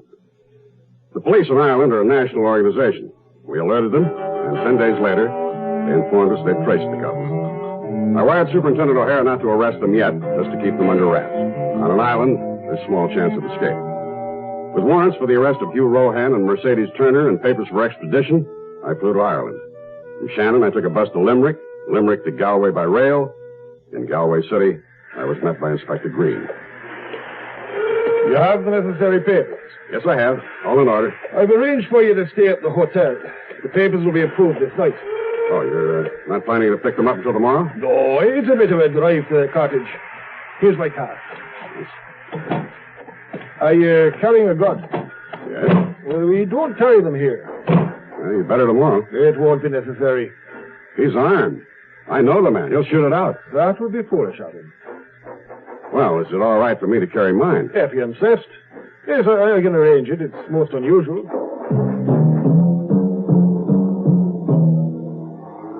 I found it impossible to sleep that night. I'd been after them for so long. For nearly 2 months, I'd held on to an invisible tether, the other end loosely fastened to Rohan and Mercedes Turner. Now, at last, when morning came, the final slack would be gathered in. I lay in the soft bed wondering what Rohan was doing. Did he know it was his last night of freedom? Did he hold Mercedes Turner in his arms, warm in his love?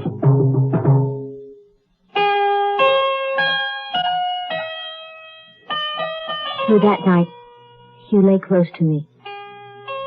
He spoke only once, I'm cold, he said. Please keep me warm. I kissed him, and his lips were like ice. In the morning, he arose early, shaved, dressed with care. We sat together at the table having our coffee. It had begun to rain. What are you planning to do today? I don't know. There's a beautiful abbey at Kylemore. Shall we go see it? Perhaps. But it's a gloomy day. Those cars outside. I've been expecting them. Give me my gun. Hugh, no. Please, Where's no. your purse? No more killing, Hugh, please. Your officers of the law, you're under arrest. Don't, Hugh, you're not a murderer. Don't. They won't separate us. Not ever again. Hugh, no!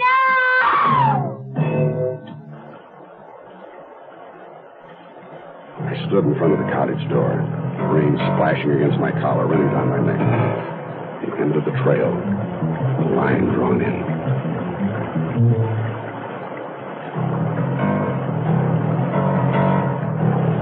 Suddenly the door swung open and Rohan's revolver stared me in the face. I threw myself to the ground.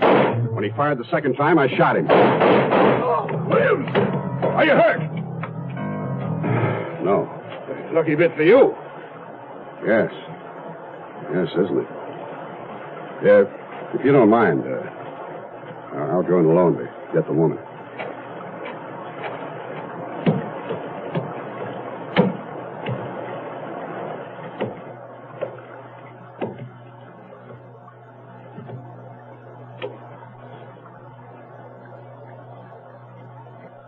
Are you Mercedes Turner?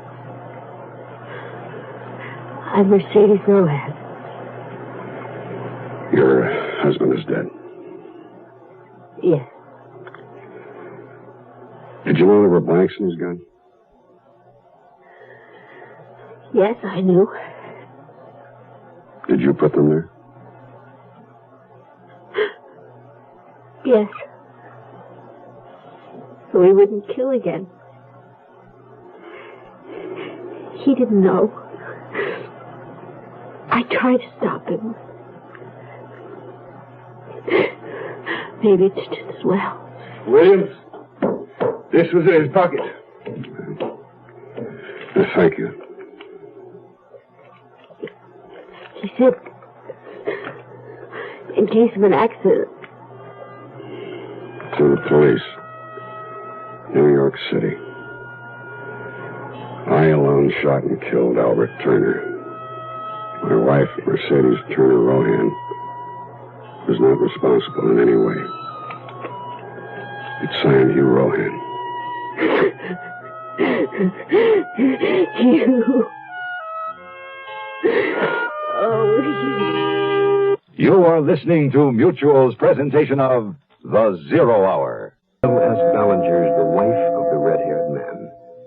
Next week, we'll begin another exciting dramatization of a tale of mystery and suspense. We'll tell our story in 5 days, at the same time, Monday through Friday. So on Monday, rest your eyes and listen here to The Zero Hour. I'm Rod Serling. Today's episode brought to you in part by Quaker State Motor Oil, Alka-Seltzer, and Mem. This is The Zero Hour on Mutual Radio.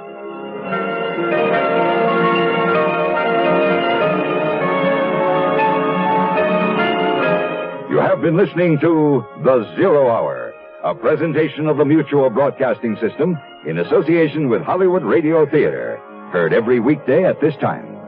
Rod Serling is your host. Zero Hour is produced and directed by Elliott Lewis. The Hollywood Radio Theater theme was played by Ferranti and Teicher and is now available on United Artists Records and Tapes. Hugh Douglas speaking.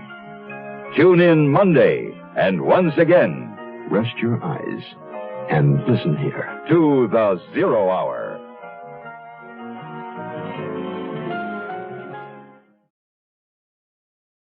I'm Rod Serling. You're listening to The Zero Hour. Rest your eyes.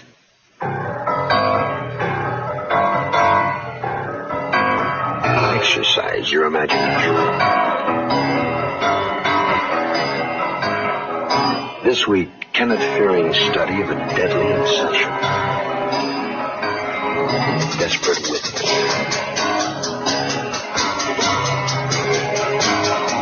Starring Richard Crenna.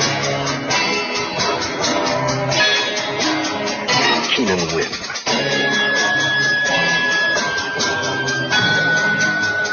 And Julie Adams.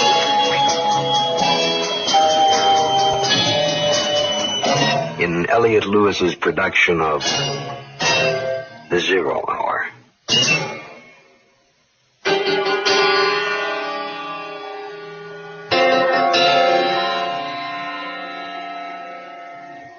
This week, a tale set in the frenetic, high-pressure world of big business, where the individual is a desperate single figure at the mercy of a ruthless organization. This is the story of George Stroud. He has a choice. Reveal himself and expose his fraudulence, or attempt to cover his tracks and run. For George Stroud, the choice is out of his hands and into those of the big clock, that impersonal, bloodless symbol of time. George Stroud is about to become both the hunter and the quarry. She was tall, ice blonde, and wearing a hands-off sign hung on her by the great Earl Janeth. If I'd been smart, I'd have given her a wide berth.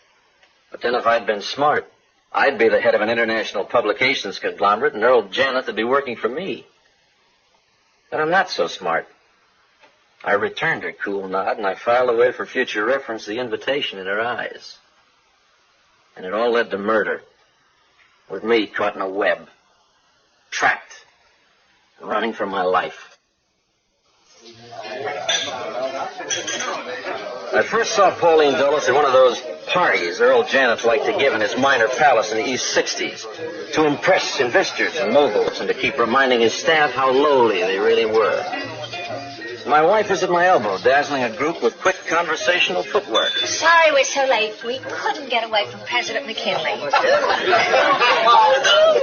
our 24th president at the bar of the Silver Lining. Well, that is tonight he was McKinley. Sometimes he's Justice Holmes, Thomas Edison. He has an earthly alias, but I've forgotten it. When he's very drunk, he's Abe Lincoln and he frees the slaves.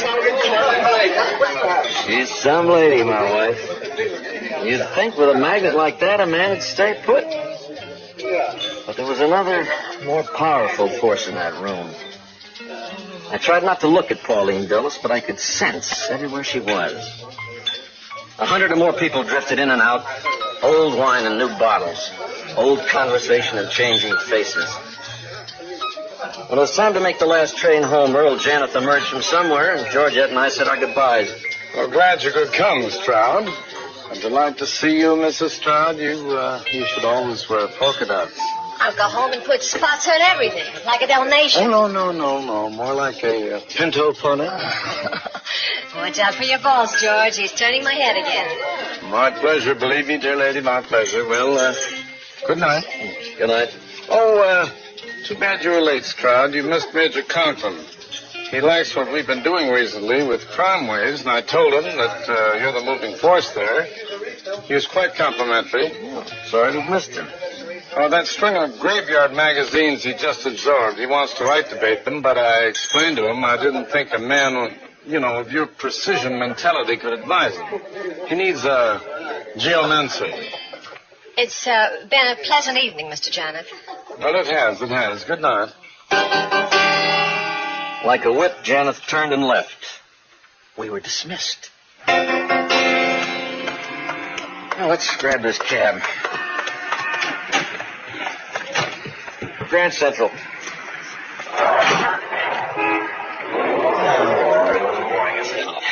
Did you think so, George? We had fun.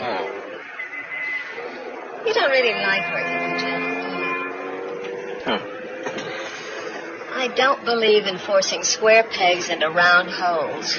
Neither do you. The cost is too high. I mean, well, sometimes it seems to me we were much happier when we had the Roadhouse. Weren't we? For that matter, it was fun when you were a racetrack detective. Even the all-night broadcasting job.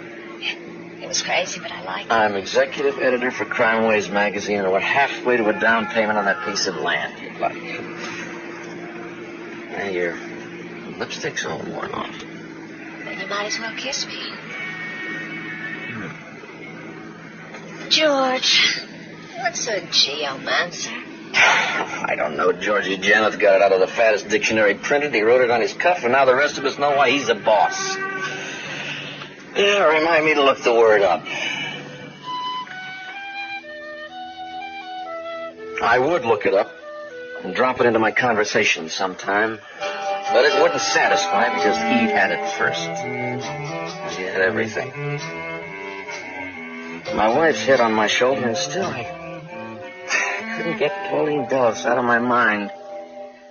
Was it only because I wanted to take something away from him? The question was put aside by the big clock. Time. Pressing. And you're the mouse, scurrying around and across the intricate wheels and balances. Cobweb mazes, false exits, dangerous blind alleys and steep runways, natural traps and artificial baits. Hunting for the true opening. A real prize. And the clock strikes and it's too late. And you're a prisoner again. Locked up 9 to 5. And there I am looking in the mirror at a half-shaved face, practicing what I'd like to say to Earl Janeth. Look here, Janeth, we really got to do something about getting me more money. Well, I thought, George, that you went over this whole thing with Steve Hagen months ago. He said to talk to you. You said to talk to him. Yes, you and Steve settled it, right? How'd you like it if I took something away from you, huh? Something priceless, something exquisite, something you bought and paid for. George! Honey, come down. Your waffle's getting cold.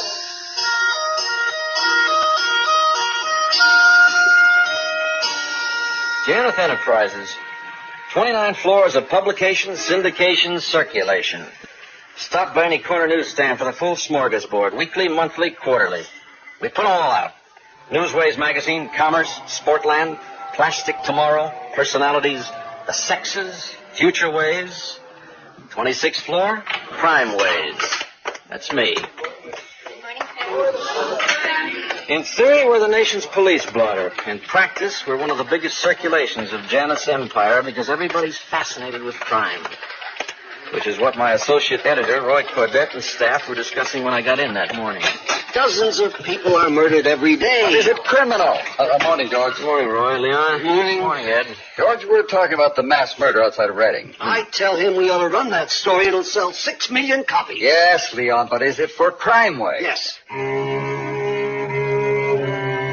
Hours piled on top of each other while we juggled stories of murder, rape, robbery, analyzing what sells, what doesn't, sociological research, parole board reports, decisions of the Supreme Court, interspersed with fights with our budget department and a temperamental photographer.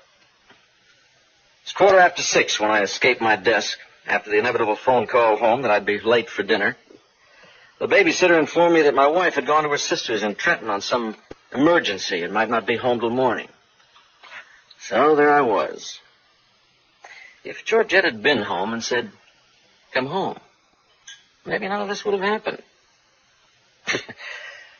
No, that's a cop-out. I wanted it to happen. I made it happen.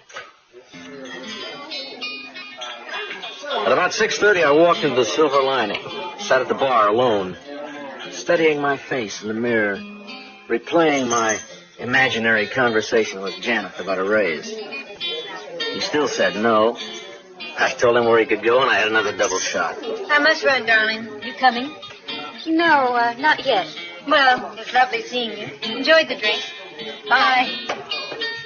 I didn't have to turn. The mirror gave me the picture. 2 expensive, chic women. One brunette, one blonde. The brunette gathered up packages from Saks and Bonwicks and left to brighten someone's evening. The blonde stayed. She smiled at me. Pauline Dulles. Hello. Hello there. Join me? Why not? You remember me, don't you? Vividly. I remember you. You're a friend of President McKinley. And this is where you met him, right? Is he here tonight? His real name's Clyde something. No, he's not here tonight in any of his disguises. Oh, that's too bad. I was looking forward to it. Well, you don't want to go out with McKinley. He was assassinated. Safer going out with me. I wasn't worrying about being safe. You've come to the right place. We had 3 margaritas. Was it 4? We pushed our Mexican food around our plates. She made a phone call to clear her calendar. I finished a drink I seemed to have in my hand, and I, too, made a phone call to the understanding manager of the Lexington Plaza, who just happened to have an unobtrusive room for us.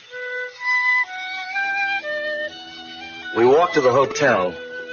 I knew I should turn back, but I couldn't. I'd stepped off the deep end.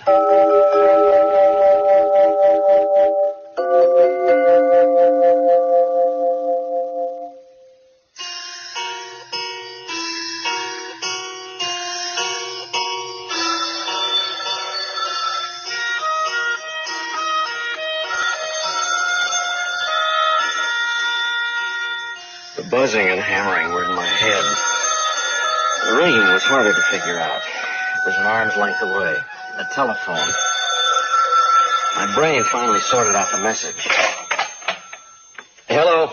I'm sorry, sir, but you don't have a reservation for today. My eyes focusing now, but barely. Showed me an impersonal hotel room, 2 glasses, an empty scotch bottle, my clothes, and me. There's another party checking in. The hotel is filled, otherwise we wouldn't disturb you, sir. Her perfume was there, but she was gone. Checkout time is noon. And what time's it now? 1:30. In the p.m.? A shower, shave with a razor thoughtfully provided by the management, and black coffee turned me back to a reasonable facsimile of George Stroud. All the way down the boulevard, I rehearsed what I'd say to my wife. But I never got to deliver the speech. Georgette's sister had had her appendix out in the night, and the babysitter never even told her I hadn't gotten home. I developed skill at lying those next weeks, and I stayed in town more and more. There was a sense of adventure, finding different temporary abodes. Once we spent a weekend as far away as Albany when my wife and daughter were away and Janet was in Washington. Got to be a game, thinking up different names for the register. I'm sorry, sir, your handwriting. How do you pronounce it? Phelps-Guillaume, Mr. and Mrs. Andrew Phelps-Guillaume. Yes, sir. I hope you enjoy your stay in Albany. The Phelps-Guillaume enjoyed every moment of it. Mrs. Phelps-Guillaume, you were the last, final, beautiful ultimate enigma. And I thought it was your art collection that you cared about. No collection. I do have quite a few Pattersons. I never heard of them. Her Louise Patterson. You know what you are? Ignorant. Ignorant and beautiful and threatening and destructive. You're a dangerous man, George Stroud. Me? Kittens get belligerent when they see me coming. They sharpen their claws. It is dangerous to know you. Quit thinking about Janet. There's nothing to be afraid of. He doesn't own you. He doesn't own me. Now drop Janet. Those moments came up and passed, like the night and the morning and the long drive back to the city. And the constant, insistent pull of the big clock saying the interlude's over. I couldn't let it go. Not quite yet. We walked, reluctant for our time together to end. Window shopping antique stores. Some still open, hoping for a last-minute sale of a night crawler. It was in the window of a cluttered corner shop that I saw the painting. Just 2 hands, one receiving a coin from the other. Unframed, dust-covered, curled at the edges, but unmistakably a Patterson. I was inside. Pauline Traylor, the shopkeeper, lifted the musty canvas out of the window and handed it to a big, sloppily dressed monolith of a woman with a voice that could cut steel and a face to match. Ha! It's in rotten condition. Not worth much. What do you want for it? I don't know. Make me an offer. 15, 20? 20? There's not a quarter's worth of paint on this crummy thing. I'll give you 5. take it and be grateful. $5. $50. Hey, I'm buying this picture. Get your hands off it. Who do you think you are just 'cause you got money? Lousy painting, nothing but a couple of hands. Not worth 50. I've made my bed 50. Can you match it? It was obvious she didn't have the money, and I couldn't have cared less. The shopkeeper was licking his lips for the 50. The last Patterson I bought cost me $900, and it was considered a bargain. I paid him in cash. Pauline thought I was crazy. At the cocktail lounge of the Van Barth, we stopped for a nightcap, and we argued about the value of the painting. Even in the dim, candlelit saloon, I could tell my 50 was a good investment. The Hands of Judas. No, the Temptation of Judas. That's what we'll call it. Yeah, but Judas got 30 coins. Just the same. It's Judas. 30 coins are one. Oh, okay. The Temptation of Judas. Shall we drink to that? Oh, I'm sorry, George. The dedication was delayed. Pauline's drink was all over the table. I rescued her with my handkerchief, then I called the waiter to clean up. We moved to the bar, we drank to the Temptation of Judas, and we left. It was just past 10 when we came out of the Van Barth. I drove the few blocks to 58 East, Pauline's apartment. As usual, I parked well away from the entrance. And as always, when I brought her home, I felt uneasy at the risk we were running. I got out of the car. I handed her the small overnight bag she'd taken to Albany. It was all beautiful, George. Beautiful. She kissed me and hurried away. Beyond her retreating figure, I vaguely noticed a limousine pull in at the curb opposite the building's entrance. There was something familiar about the posture of the man who got out of it. He put his head back into the car to issue instructions to a chauffeur who drove away. Then he turned for a moment in my direction. In the light that fell on his face, I saw that it was Earl Janeth. He looked directly toward me and followed Pauline into the building. I didn't move. I stayed hard-pressed back into the shadows. My job, my future, my family, all up for grabs. If he had recognized me.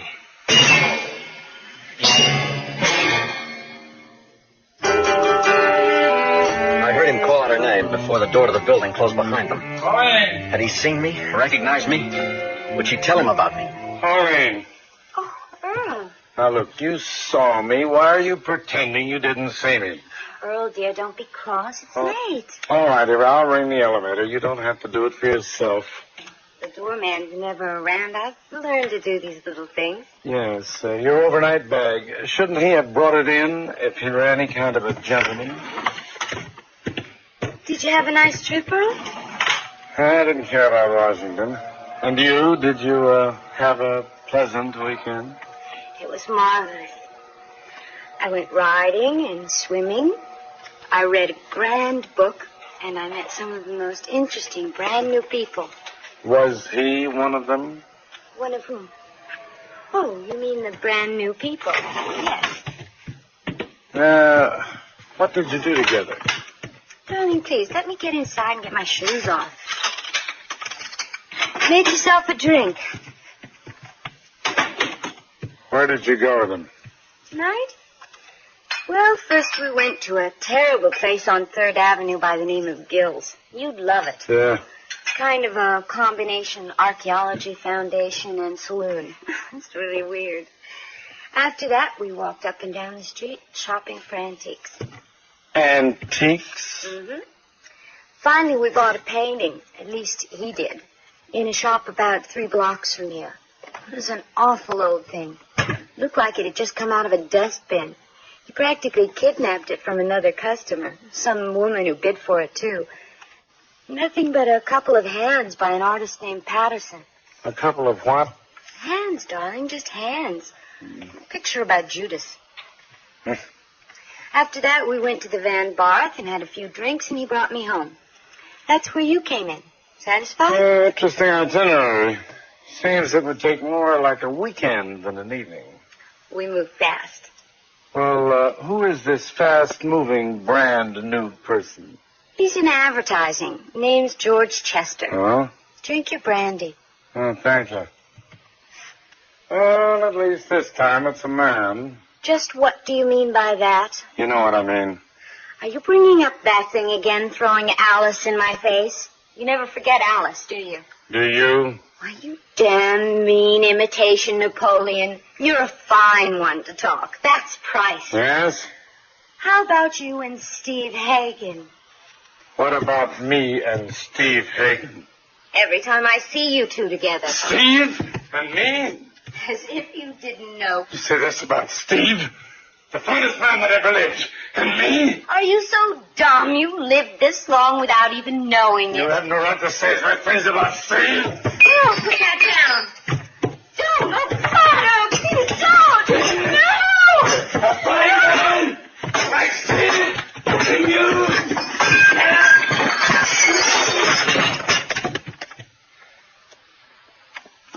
Pauline! Pauline! Get up!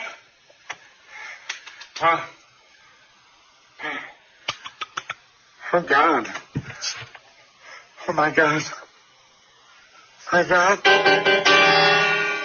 She was killed at 10:30 Saturday night. I didn't hear about her murder until I read Monday morning's newspaper. For her, it was over. For me, it was just beginning. I didn't know what hell was about. But I was to find out. George Stroud, husband, father, executive editor of Crime Ways magazine. A restless man, never quite satisfied with what he has. Earl Jonoth, arrogant, pedantic publishing mogul, Stroud's boss. Pauline Delos, ice blonde, cool, the boss's mistress. George Stroud, Earl Jonoth, Pauline Delos. Three sides to the eternal triangle that meet but for one moment. The formula is timeless. The connection is murder. And for George Stroud, like the taut mainspring of a clock overwound, life itself is about to explode on the hour.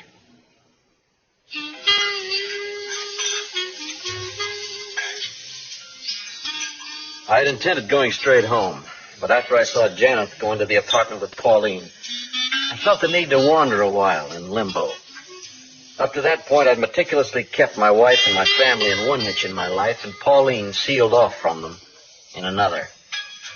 To go home irritated with the thought of Pauline and Janet being together was to somehow overlap the two, spoil the waters, so to speak. So I went back to Gill's, where I could have an anonymous drink to dull the churning within me that Janet had set off. The night was a couple of hours older when I drove into my garage on Marble Road and went into the paneled, comfortable suburban house with all its little scars of family living. The painting I'd bought, The Temptation of Judas, I simply laid down on the dining room table. It would have to be cleaned, repaired, and framed. I'd made a pot of coffee, and I thought about my wife and daughter who'd be returning tomorrow, Sunday. So help me, that's all that was on my mind when I fell asleep. Not knowing that Pauline was dead. Murdered. If I'd known what was happening back in the city in Steve Hagen's apartment, I wouldn't have closed my eyes. Coming.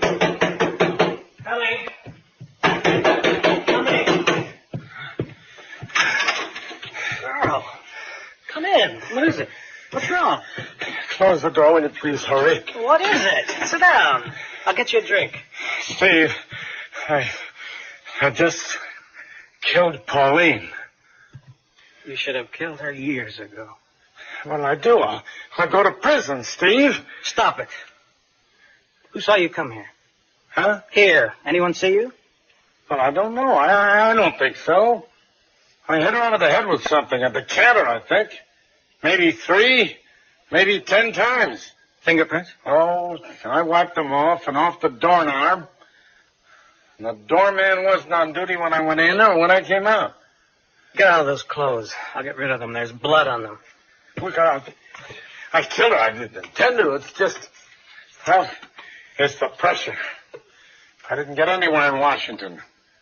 Janet Enterprises is in real trouble. What am I going to do, Steve? The SEC's after me. Jenna Donahue's trying to force me to merge and sell. Forget all about that for now. You sure nobody saw you go into her apartment? Who's that? Steve Hagen here. Mr. Hagen, I hate to bother you at home. This is Emery Mafferson. Well, what can I do for you, Emery? Well, I just heard a disquieting rumor that the magazine's going to fold. Mr. Janet's right here. We've been in conference over the same stupid rumor. Hold a minute. I'll let you talk to him. Go on, Earl. Talk. But who is it? Who is he? He works for us, Future Ways. Tell him the rumor he heard is false. Everything's okay. His name's Mafferson. Emery. Hello, Emery. Hello, Mr. Janet. Look, a lot of false rumors floating around. All that talk. I don't want you to believe a thing. Oh, great. I feel relieved, Mr. Janet. Well, it's good to talk, Emery. Anytime, and keep up the good work. What was that all about? You just established your alibi. When the police investigate you, as they will when your relationship with Bellis comes out, we have the testimony of Mafferson that he talked to you in my apartment at... What time did you kill her? Oh, I don't know. 10:30? 10 minutes of 11. And they'll have your chauffeur's testimony. He dropped you here right from the airport at 10. And mine that we've been in conference ever since. And since no one can identify you as having been in the building... There was someone. Someone did see me. Saw you go in? Yes, a stranger. He was just leaving Pauline. They'd been away together. For the evening. Maybe for the weekend. That's why we quarreled. That's what started the whole thing. Did he recognize Well, I don't know. Did you recognize him? No, he was in the shadows. I couldn't tell much. But she said his name was George Chester. One man in the world saw you go into her building and you don't know who he was? Whether he knew you or recognized you? I don't know. We gotta find him before the police. How can we do that? What do we employ 2,000 people for? Well, if we find this man, then what? It all depends. When the story breaks, he may go straight to the police. In that case, our alibi stands, and our line is this. He says he saw you on the scene. What was he doing there? That makes him as hot as you are. We'll make him even warmer. Of course. You mean only to scare him off. If he doesn't scare, the case goes to trial. You've got an alibi. But if he doesn't go to the police the minute this breaks, then what? He's a constant threat to your safety, your position in life, your place in the world. Can you put up with an intolerable situation like that? I don't like it. There's already been one tragedy. I don't want another. Not if I know what you mean. You know what I mean. No. No, I won't see a man killed in cold blood. I won't take any part of it. Let me ask you, Earl. Are you ready to retire to a penitentiary and write your memoirs? Or are you ready to take your full responsibilities along with the rewards? No, we never went to murder before. But we will this time, if we have to. I killed her. I can't get that out of my mind. I killed Pauline. When you break, a lot of other people break too. Whenever an entity like Janeth Enterprises goes under, and that's what this could trigger. A lot of innocent people, their plans, homes, dreams, aspirations, the future of their children, all of that can go to pieces with it. Myself, for instance. I understand, Steve. All right, what has to be, has to be. Now, let's get to work. Finish your drink, and we'll start from the top again. I want every step, every word. You got out of your car. You sent your chauffeur on. You went into the apartment with her. I knew none of this when it was happening. I awoke in the morning and went to the train to pick up my wife and child. I hadn't even dreamed in the night. And my world was coming apart.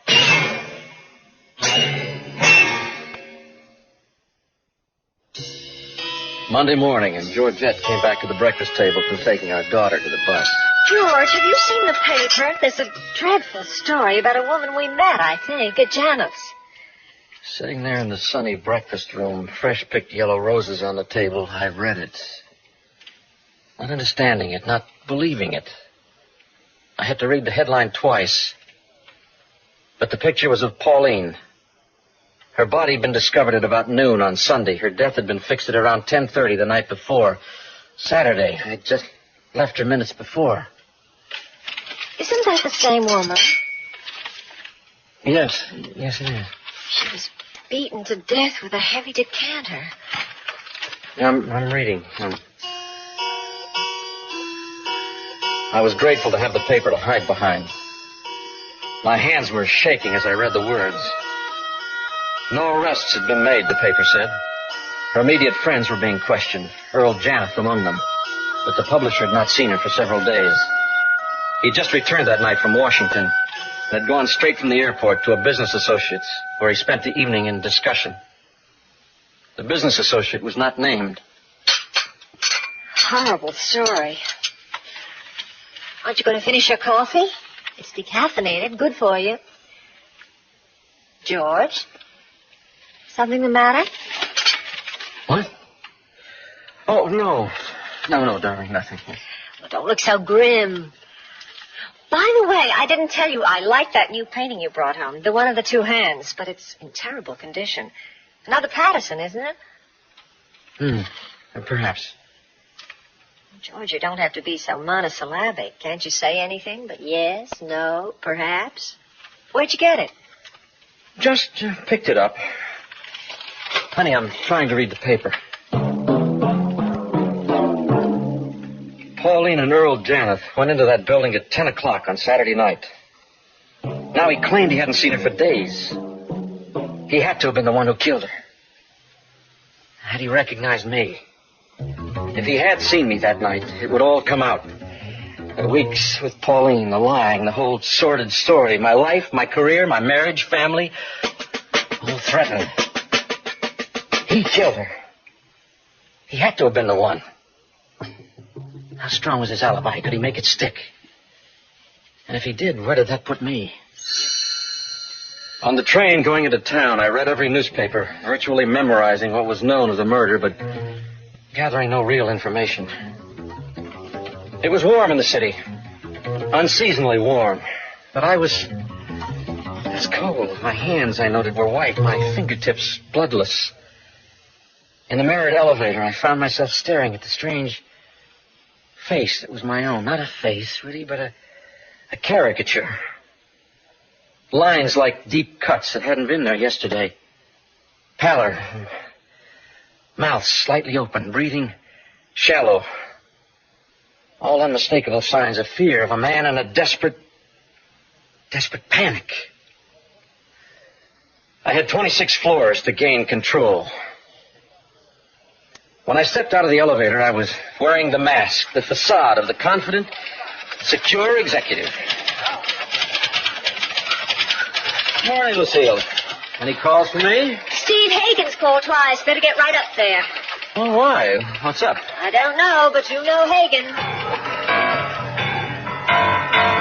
Nobody knew Hagen. He was a hard little man whose soul had been hit by lightning. His mother was a bank vault, his father a computer. Steve Hagen was almost as loyal to Janeth as to himself. From what I knew of their backgrounds, Hagen was the kingmaker, Janeth the publications genius. But Hagen was the steel foundation that held things together. Everything about Hagen's office was designed to throw you on the left foot. I hadn't been privileged to enter his sanctorum often, but every time the same thing happened. That loss of confidence. You opened the door and you saw him across an acre of office. A small man sitting at a huge raised desk. He didn't look up, which was part of his style. I started across to him, trying to remember exactly where the drop was. You couldn't see it from the door. The carpet was patterned and disguised it, but there was a step down. And always it came as a jolt. You started across in confidence and suddenly, abruptly, found yourself walking out into space and grabbing at the air. And you spent the rest of the distance trying to regain your equilibrium and your poise. You lost on both counts. Morning, Stroud. Oh, good morning. Morning, Steve. Stroud, anything on your agenda at the moment you're to drop? Oh, everything? Your staff can handle things. I have something more important for you. If you say so. Oh, by the way, I've just read about that Pauline Delos murder. It's pretty awful. You any idea? Yes, it's bad. No, we have no idea about it. Well, I suppose Janeth is Well, He is, yes, but I don't know any more about it than you do. Now, I have some prepared notes here, so let's get to work, huh? We have a job on our hands. Not hard, but delicate. That seems you're about the best man on the staff to direct it. yes? In essence, the job is this. We want you to locate somebody unknown to us. Really, it's a missing persons job. Would that be all right with you? Well, missing persons seems to fit in with the essence of Crime Ways, and that's my job, Crime Ways. Of course, of course. Who is it that you want me to locate? We don't know. Oh? Let me see now. Let's start at the beginning, shall we? The person we want went into some 3rd Avenue bar and grill called Gill's last Saturday afternoon. It's a weird kind of bar, more a museum. He wasn't looking at me. He was studying his notes, or he'd have seen the sweat that popped out on my face.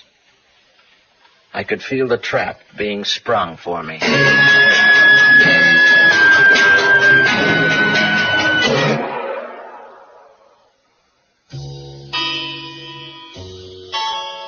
I fought a rising nausea. My cheek muscles formed a slight smile that froze into place and gave me, I hope, a look of complete concentration. But my mind was racing at light years' speed as he reeled off my actions on the day of the murder. This man we're looking for, Stroud, was accompanied by a rather striking blonde, also unidentified. They later went to a 3rd Avenue antique shop. In fact, they browsed through several, but in one, he bought a painting from a dealer, overbidding another customer, a woman who also wanted to buy it. The picture was by an artist named Patterson. According to our morgue, he, or somebody, had done a quick and thorough research job on Patterson. He had all the details, how 10, 12 years back she'd been hailed as a meteor in the art world, that she'd never fulfilled her promise. In recent years was totally unheard of, although her work maintained value. He had all the details of my transaction.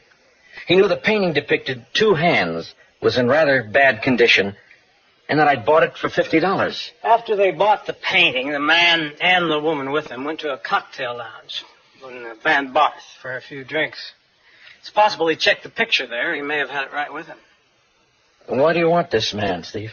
We think our party is a vital figure in a business and political conspiracy that's reached colossal proportions. You mean threatening Janeth Enterprises? Exactly. What this man represents could destroy Earl Janeth. And we can't let that happen, can we? So, what do we do? Well, we just have to find this man. We can't have him loose, threatening all our existences, can we? Oh, as we understand it, his name is George Chester. I understood it all now. Pauline had given Janeth a full rundown of our Saturday night activities. And had she told him where we spent the night Friday, they'd probably had a violent fight about it, and he'd killed her and gone straight to Hagen. Then Steve Hagen was the business associate the newspapers mentioned who provided Janeth's alibi. It was plain Janeth knew he'd been seen and was afraid he'd been recognized. The ground I was on felt landmined. One step the wrong way. It's all pretty vague. Hagen, can't you give me more to go on? You're right, Stroud. It is vague. Our information is based entirely on rumors and tips and certain, striking coincidences. When we locate our man, then we'll have something definite for the first time. Well, what's it to be? A story for Crime Ways? No, I don't think so. I don't know right now just what our angle will be when we have it. We might want to give it a big play in one of our books eventually. A good story should never be wasted, right? Or we might decide to use it in some entirely different way. It's all up in the air. Well, tell me, who else is in on this? Should we cooperate with anyone? The cops, for instance? No, of course not. Absolutely not. This is our story, exclusively. It must stay that way. You'll have to go to other agencies for information, naturally, but you get it. You don't give it. Is that perfectly clear? Yes, I understand. How do you think you can knock together a staff as large as you want and locate this person? It would be easier if I knew more about this mystery guy, what he looks like. Somebody must have described him. Well, not too well, but we do know he's of average build and height. Weight 150 to 180, under 6 feet. It's possible he's in advertising. But your best bet is this place called Gill's, or the shop where he bought the picture, or the bar of Van Barth. Oh, and that picture he bought. Perhaps the artist. I have a feeling that picture alone might give us a break. Not impossible. We want this guy in a hurry. Can you do it? You say his name's Chester, George Chester? It might be, might not. Oh, that's a start. Then you go to work immediately? Supposing I do find him. Supposing it's possible to find a guy with so little to go on. What's the next step? At that point, you're through. It's our ball game then. Oh. Well, I'd like to see an assignment through to the bitter end. Your job is to find him. When you do, turn his name and where he is over to me. That's all. The assignment is top priority, Stroud. It has the right of way over everything. You can raid any magazine, use any bureau, any editor, correspondent, all the resources we have. Just find him. All right, Steve. I'll take the assignment. I have absolute carte blanche? Absolute. Expense, personnel, everything. In every way except time. We want him now. He got up from the high-backed throne and wandered to the huge plate-glass windows that looked out over about 10 million people. I hadn't suspected this cold, dried man would have had such a sense of drama. He took a long pause and he swept his hand out, indicating the city far beneath us. Our man is out there somewhere, Stroud. May even be very close for all we know. It's a simple job for a mind like yours. Get him. I looked out the window myself. Get him, he said. Find him. I had found him. The man I sought was looking back at me. My own reflection in the plate glass. I'd been assigned to set myself up to be murdered. There's a nursery rhyme that refers to the mouse that ran up the clock. That clock is marking time, and time stops for no man. George Stroud, executive editor of Crime Ways magazine, will now conduct a search for a man who saw someone enter an apartment building the night of a murder, a desperate witness he alone knows to be himself. If I picked the right kind of staff, twisted the investigation where I could, jammed it where I had to, pushed hard where it was safe, it might be a long time before anybody connected me with George Chester. Hopefully before that I could turn suspicion where it belonged, to the real murderer, Janeth. Roy Cordet got them all together for me. I'd rely on Roy the heaviest. His office was next to mine. Also, he had the most analytical mind, so I wanted to keep my eye on him. I was behind my desk, playing it cool, the secure executive, as they all trooped in. Ed Oyland, Don Klausmeyer, Leon Temple, Nat Sperling, and Roy. I've briefed everybody, George, to drop whatever they're currently doing. Fine. Thanks, Roy. Well, you're all being asked to take on a rather strange job. Has to be done quickly and quietly. I know I can rely on you. We've been given a blank check as far as the resources of the organization are concerned. If we need help on your particular assignments, just ask. Raid any department you need. Something special, come to me or to Roy here, who's second in command. What's it about? We're looking for somebody, Leon. Oh. Right now, we'll call him X. We don't know much about him. His name may be George Chester. It's possible he's in advertising. That'll be your assignment, Nat.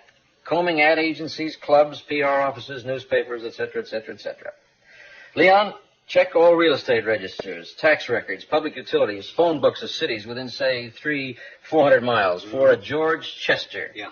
Take all the people you need to help you. I've got it. Now, all we've got is a name, and we're not even sure of that. We haven't even got a good description of him.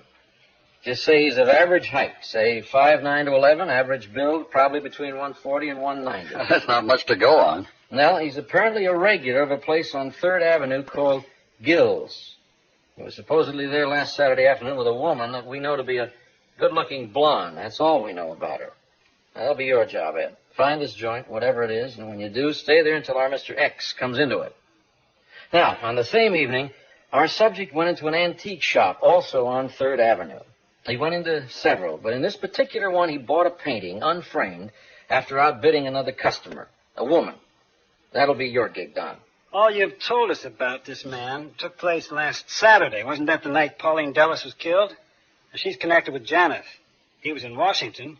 Is that what this is about? No connection, not as far as I know. It's purely a big-time business scandal that Hagen himself and a few others have been digging into. Now it's due to break. Yeah, well, I just thought it's quite a coincidence. No. Do we make inquiries about the blonde woman who was with this guy? Yeah, you'll all have to do that. But we're not looking for the woman or any other outside person. It's the man we want. Only the man. All right? Yeah. No more questions? Sure. I suppose you intellectual tramps get out of here and get to work. Okay. Bye. They were gone, except Roy. His was the sharpest, most analytical mind. My greatest hazard. I could feel the wheels in his head turning. I waited while he walked around the desk, then crossed to the wall, facing it, hands thrust into his pockets. He leaned against the wall, staring at the carpet. George, this is a crazy affair. I can't help feeling Don hit the nail on the head. How do you mean? There's a curious connection there, the fact that all of this happened last Saturday. I don't understand. Well, I don't mean it has any connection with Pauline Dulles' murder. Of course it hasn't. That'd be a little too obvious. But I can't help thinking there's something. I don't know what. Something happened last week on Friday or Saturday, perhaps while Janeth was in Washington, that would really explain why we're looking for this mysterious art-collecting stranger at this particular moment and in such a hurry. What do you think? Well, sounds logical. There's a rumor that Janeth Enterprises is in real financial trouble, and that's why he went to Washington. Did you know that? No, I didn't. Well, it's confidential. Don't ask me how I learned of it, but Janeth could be fighting a buyout or a merger. He was standing against the wall, and I was suddenly aware of the picture above his head as though it screamed at me. My whole staff out looking for a man who collected Pattersons? Well, the Pattersons stared right back at me. It had hung on my wall so long I no longer saw it. I'd bought it at the Lulu Galleries 2 years back, a profile of two faces showing only the brow, eyes, nose, lips, chins, facing each other in confrontation. In style, unmistakably Patterson. The artist called it Study in Fury. I keep thinking the man we're looking for could very well be tied to the Janeth Donahue group.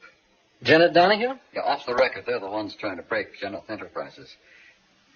Think I ought to, on the side, follow up on that? Good idea. Good idea, Roy. Hell of a good hunch. Follow it up and stick with it. He was hooked for now on a false lead. I held my breath as he moved from the wall, but he didn't glance at the Patterson painting. Closed the door and went back to his own office. When he was gone, I sat for a long time, feeling the aftershock and beads of perspiration all over me.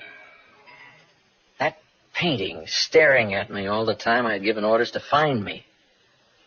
It was dangerous, but it would have to stay there. No one had noticed it, but if I moved it, its absence would cry out like a banshee. Now it would have to stay there on the wall, even though at any moment someone might make the connection. I'd always liked that painting. Now it was a threat. And that Patterson I'd taken home. My wife had seen it.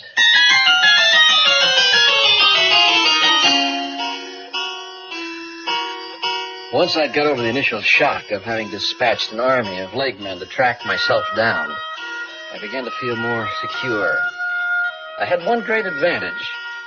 I alone knew where each one of them was at all times. I could evaluate the bits and pieces they brought me, could divert their direction, keep them from comparing notes, discredit anything that got too close for comfort. I'd be under the big clock from now on. It was a desperate race between the police, Janeth, and myself. Would the police get to me before they got to Janeth? Could I get to Janeth before Hagen got to me? I sent Mafferson to cover the police. I couldn't send one of my own staff. They were too crime-wise. Mafferson was an intellectual on Future Way's staff.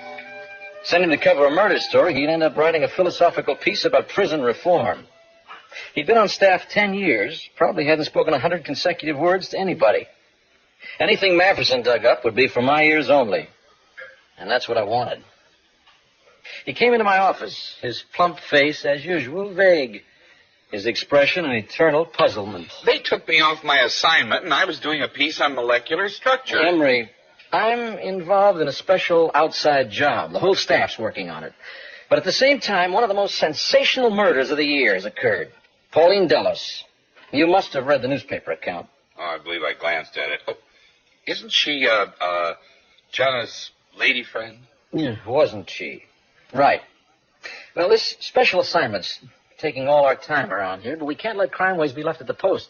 We can't let a big story like the Dulles murder get away from us. Well, I'm sorry. I don't understand where I'd fit in. Look, the usual policy would be to break it, give it a big play, 20 or 30 leg men. This time, since my guys are busy, we'll do the reverse. I want you to go in there quietly, alone. You want me to cover it? A totally different approach. Fresh. You'll bring it something new, sensitive, not the usual expose. I want you to keep this assignment to yourself because I still haven't sold it upstairs. You know what I mean? But a crime story, that's so out of my Start experience. at Center Street, Homicide Bureau. Pick up everything as and when it happens. Phone it into me, and me only, everything. I want to be kept up to date on every phase of the Dulles story. Well, now, will this be all right with Hagen? You know, he put me on Future And Waves don't as worry an expert. now, I'll fix it with Hagen. And I'll fix it with Janeth, too. That's the beauty of a monolithic organization. The right hand doesn't suspect what the left hand's doing. By the time Hagen found out about Mafferson, I'd either be in the clear, or it'd be too late for me anyway. I rode down to the garage, got into my car, and drove off, intending to go straight home and get rid of that painting I'd bought.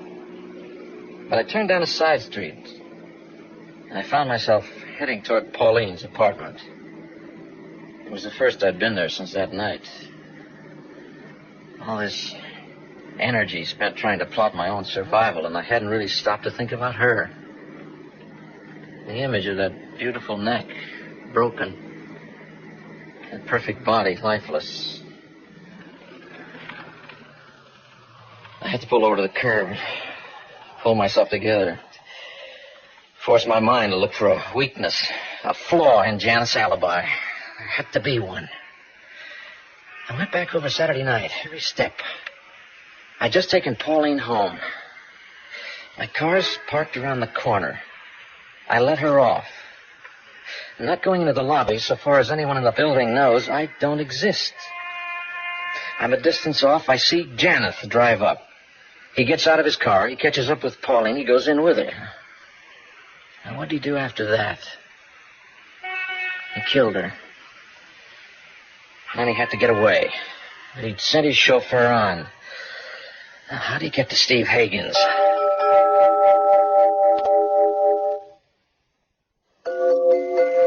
I drove the logical route from Pauline's to Hagen's. Saw two nearby cab stands. Janeth could have used one of them if he'd taken a taxi to Hagen's. Unless he found a cruising cab. He certainly wouldn't have been so stupid as to pick one up at Pauline's door. The farthest cab stand was the likeliest. I'd begin there, then I'd try the nearer. No, it was dangerous. Because cabbies talk to cops. No, not yet. I'd have to be careful and wait until I knew what the police knew. I got back to my office just as Roy called in the first report. Hello? It's Roy, George. Listen, I'm at Gill's Tavern with Ed Orland. It's a nut house. You know, this guy's got a museum here that looks like... Now, what'd you find out? Well, the bartender, who's the chief lunatic around here, described our man as intelligent, eccentric. You sound like you don't agree. Well, eccentric, yes, but only a moron would come into a dump like this and spend hours talking to the guy who runs this menagerie. Is that all? Well, physical description we have doesn't seem far wrong. Nothing to add to it except he's brown-haired, clean-cut. Anything on the blonde? Nothing. That certainly isn't much, is it? Well, wait. Our man is unquestionably a lush. Oh? 4 or 5 years ago, he was in here every night. Had to be sent home in a cab. At that time, he was a newspaper man. Bartender never heard of him working in advertising. Before he was a newspaper man, he ran a tavern upstate somewhere with his wife. But that's all we've got. So what should Ed do? Come back to the office? No. Our man was in there 2 days ago. He might turn up any minute. No, have Ed work on the bartender. Psychoanalyze him for more details. Have a few drinks with him. This kook's a human blotter, and he's got some screwy game. Well, Ed can get drunk with him, but not too drunk. And tell him to try some of the other customers. What's the address and phone number there? I felt I'd pulled it off pretty well. That'd keep things on ice for a while. Eccentric, huh? Moron? Lush? I never saw that when I looked in the mirror. I touched my shirt. It was soaked with nervous sweat.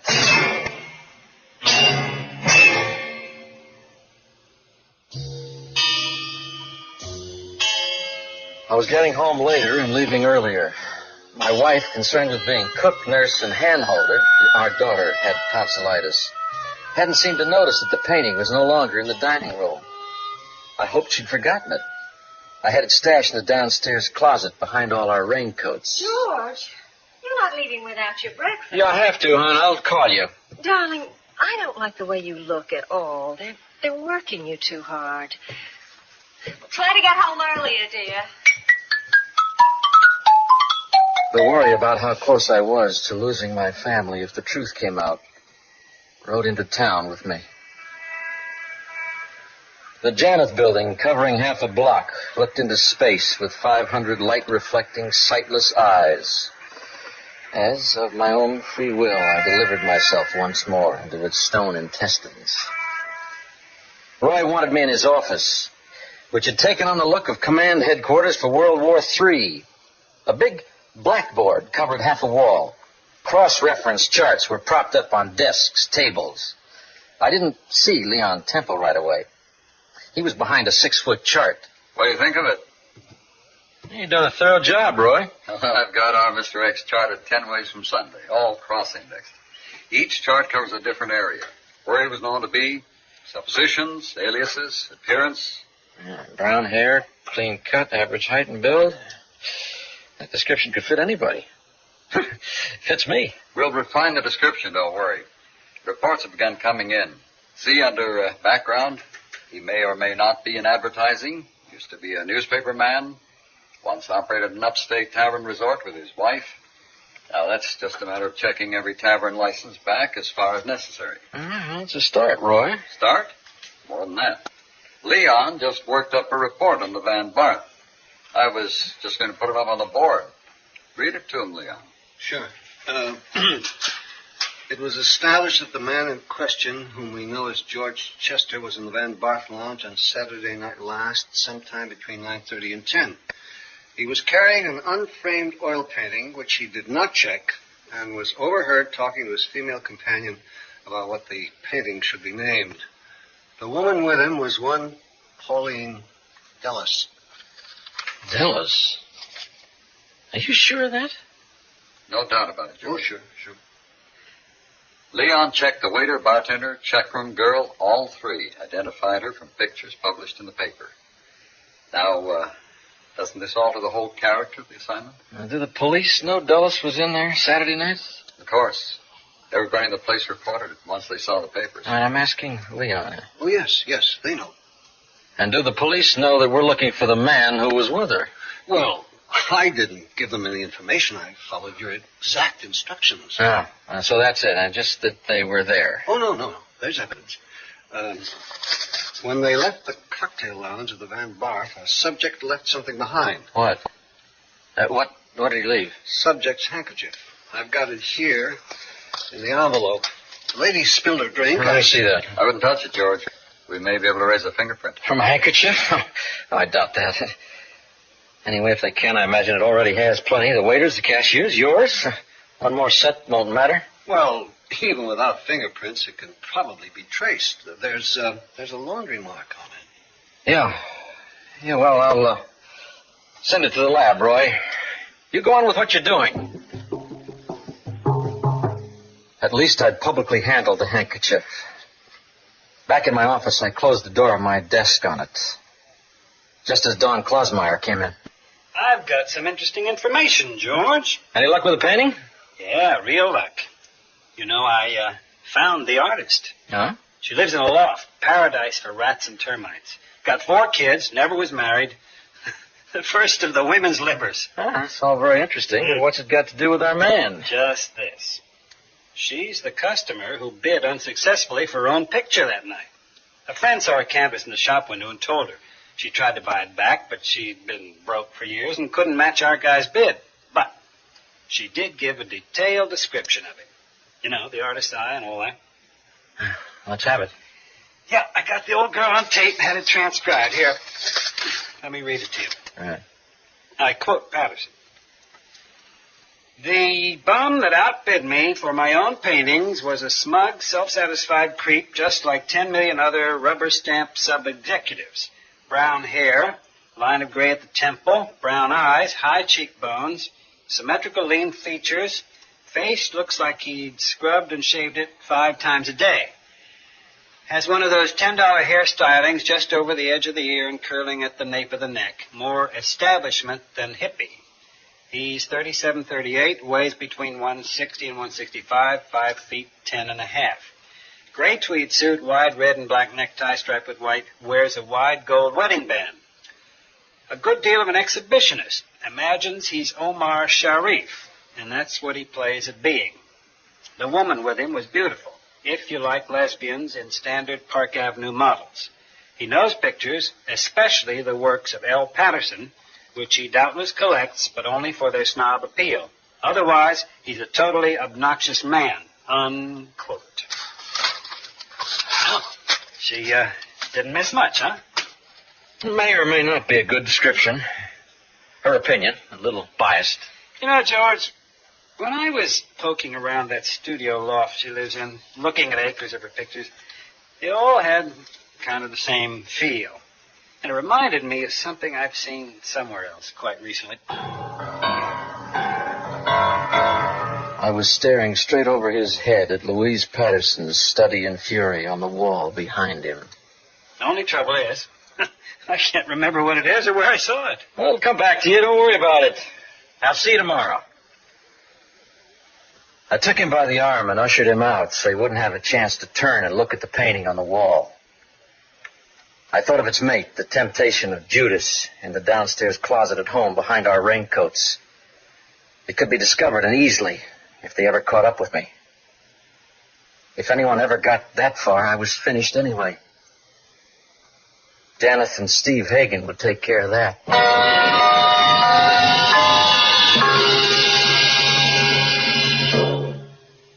George Stroud, on orders from on high, is leading a manhunt for someone he knows to be a witness before the fact to murder. It's only a matter of time, and time cannot be bought. Not like the painting hanging in the office, or the one for which he paid $50 to a junk dealer the night of the murder. For George Stroud, time is running short. I called Steve Hagen. I would have preferred to see his face when I told him our search led us to a dead woman. But his secretary had said he wasn't available. So I settled for just hearing his reaction. Yes, George? Steve, the woman with our man that night was Pauline Dellis. Steve, are you there? You better come upstairs, George. They were both there when I walked across those carpeted acres. Steve Hagen seated at his desk, Janeth standing behind him. If I thought my face reflected tension, Janeth's was controlled hysteria. He nodded to me, then he turned and he looked out the window.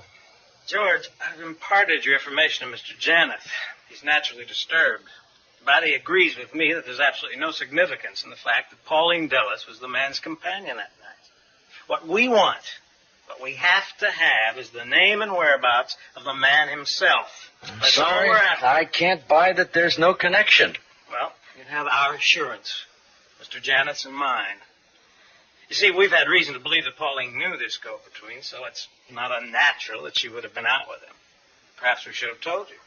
Now, perhaps you should have. Listen, Pauline Delos is a blind alley. Her murder is one story. This is different, unrelated. Now, let's look at some of these other leads a little more closely. We're still checking the list of upstate liquor licenses suspended or not renewed with the board, aren't we? Yeah, that's a tall order. There are hundreds. The list is being fed straight to me. If I get anything, you'll know immediately. You seen the story Newsways ran about this Patterson woman? It's too early for results. Our spread is going to put that woman on the map. Someone is certain to recognize that Judas painting from her description. Our evaluation of it is priceless, is sure to locate it. It's my hunch that that picture alone will nail our man to the wall. Those bars, art galleries, and so on. They're all being covered, Mr. John. Exactly. And why hasn't our man shown by now? No one suddenly abandons his habitual routine of life, not without good reason. Why? He may be the one who murdered Delos. In that case, he's not making himself conspicuous. Laurie knows he's in fast company, he knows the score, and he's gone to ground. Right where he is, so the same thing won't happen to him. You mean he may believe himself to be in danger? He knows somebody's playing for keeps. Why shouldn't he be worried? Maybe he saw the killer, can identify him. He's afraid to come forward, knowing he's in for the same. He's keeping under cover, staying away from all the places he always went before.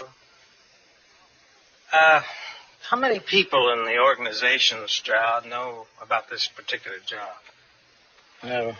What do you mean? Right here, Janeth Enterprises. How many? I'd a guess. Oh, with 53 people now working on this assignment, I'd say everyone knows about it. The entire 2,000. Why? Nothing. For a second, I thought I had something. All right. I guess that reports on everything. And it's still nothing. You think I missed a bet somewhere? Just bear down on it, that's all. I shall. And now that we've decided the murder and our particular guy belong together, there are a lot more lines we can follow. What lines? Well, for one thing, Mr. Janeth, I'll have some men cover all cab stands in the neighborhood of Pauline Delos' apartment. Cab stands? Why? On the night of her death, only a few minutes after it, in fact, somebody took a cab away from that vicinity and couldn't help being rather noticeable. The driver will remember. I don't follow that. That's quite simple. Our subject took Pauline to Gill's, then to a number of antique shops, then to the Van Barth. Why wouldn't he take her home? Of course he did. Our timing concurs with the police's. He took her home, then he had to leave. The first and most obvious line to follow is that he left in a taxi. Perhaps he had his own car. Yeah, perhaps he did. He may have walked, taken a bus. Right. Maybe he did none of these things. But it's my hunch we'll discover he did take a cab. We'll locate the driver, we'll find out where he drove him, and that'll close the whole assignment. The stricken look on Janeth's face that came and went screamed his guilt, reassured me that I was right. Janeth had taken a cab that night, and it was my only hope of nailing him with the murder. Later that day, Janeth went home under doctor's care. The word was he had a strep throat. My bet was that he had a chill brought on by seeing himself with a number on his chest. But I had a chill, too. Brought on by the sure knowledge that if they'd been out to get me before, they'd stop at nothing to cut me down now.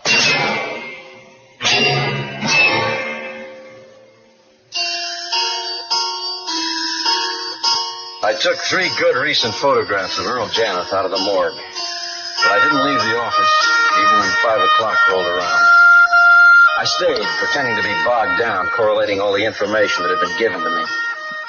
By the time I left the office, I really needed a drink. The idea of going into a bar now made me very nervous. I got to the second cab stand, which I figured to be the most likely, about the same hour that Janeth would have taken the cab that Saturday night. I showed Janeth's pictures to the only cabbie waiting at the stand.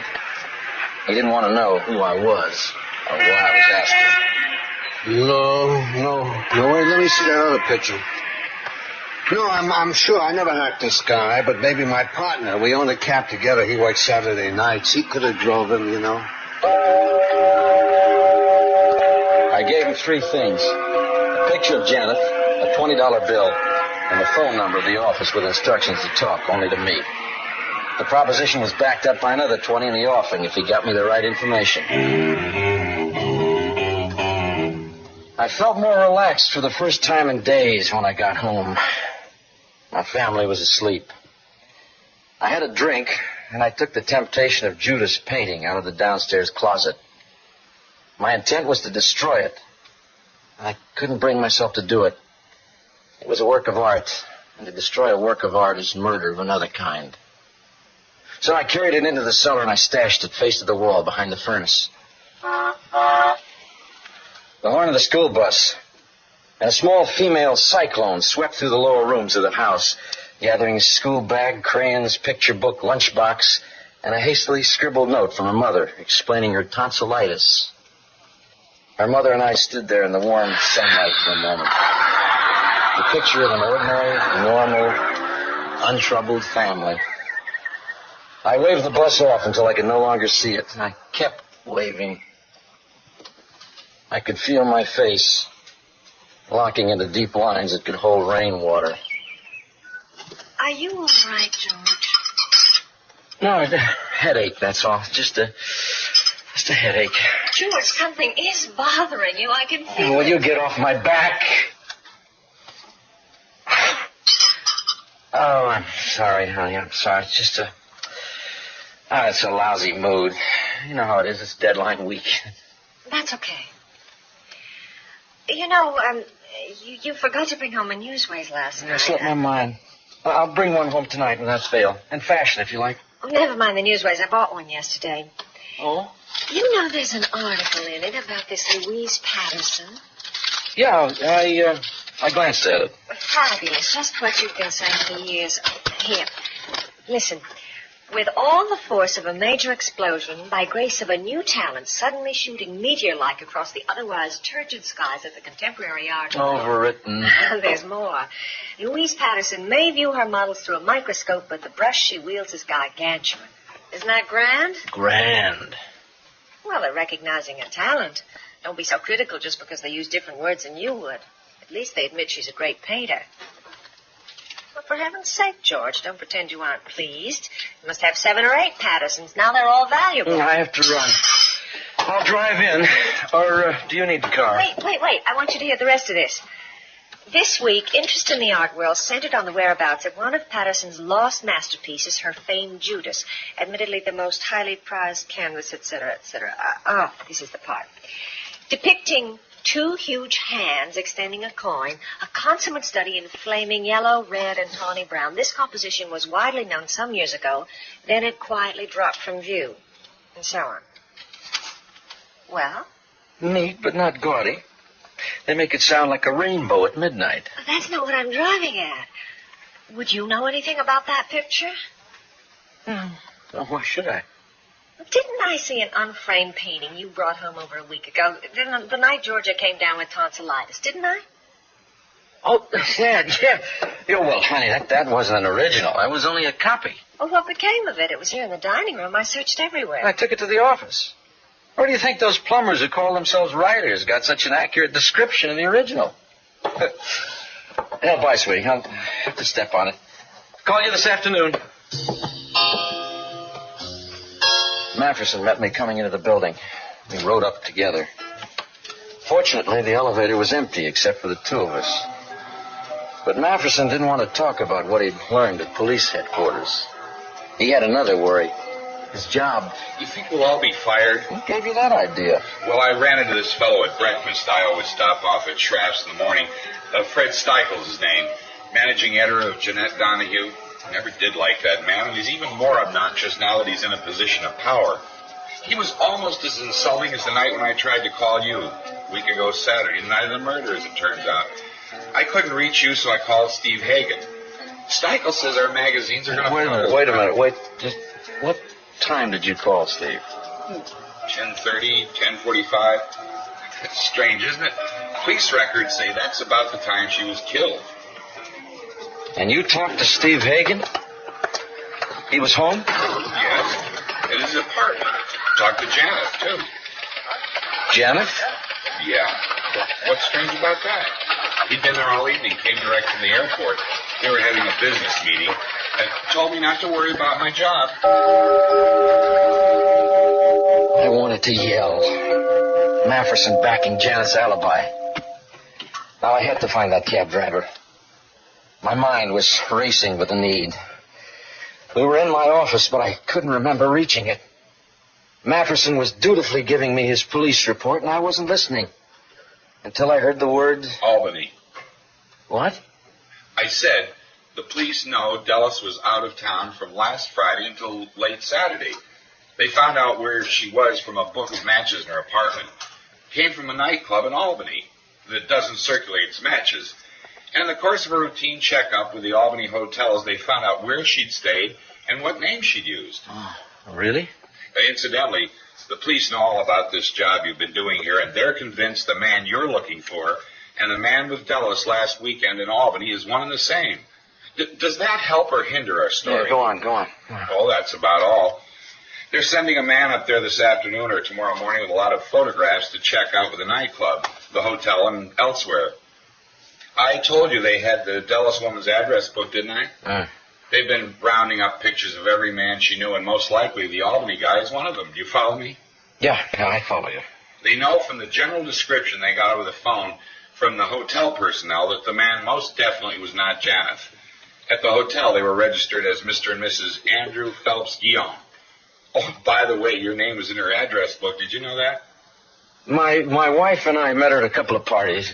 Now, if I may digress from these facts to a more philosophical You're evaluation... doing a good job, Emery. Don't evaluate. Just keep compiling facts. Well, by the way, is the department looking for a photograph of me? Oh, they already have one. Off your driver's license application. The man they're sending upstate has quite a collection. 50 or 60 photographs. I see. Now, I can go to Albany with him if you like. You know, expedite things. No, Emery, no. I want you to start working up that story. I could feel the big clock's hands spinning, hurling me faster and faster. Any minute now, it would tell me my time was up.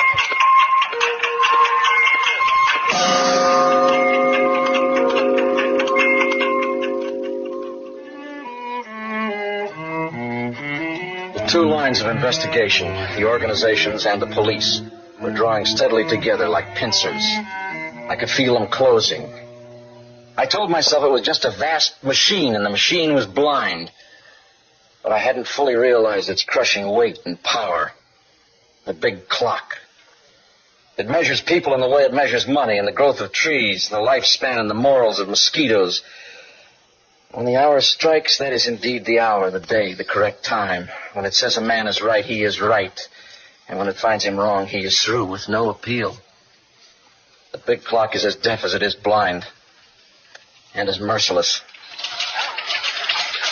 I returned to my desk from a lunch I could not remember having tasted. Oh, Mr. Strong, here's that list of non-renewed licenses from out-of-town taverns you asked for. It's from 10 years back. Oh, thanks, Lucille. I haven't had a chance to go through an alphabetized yet if you want to leave them with me. No, later, thanks. One of them would have my name on it. And my wife's.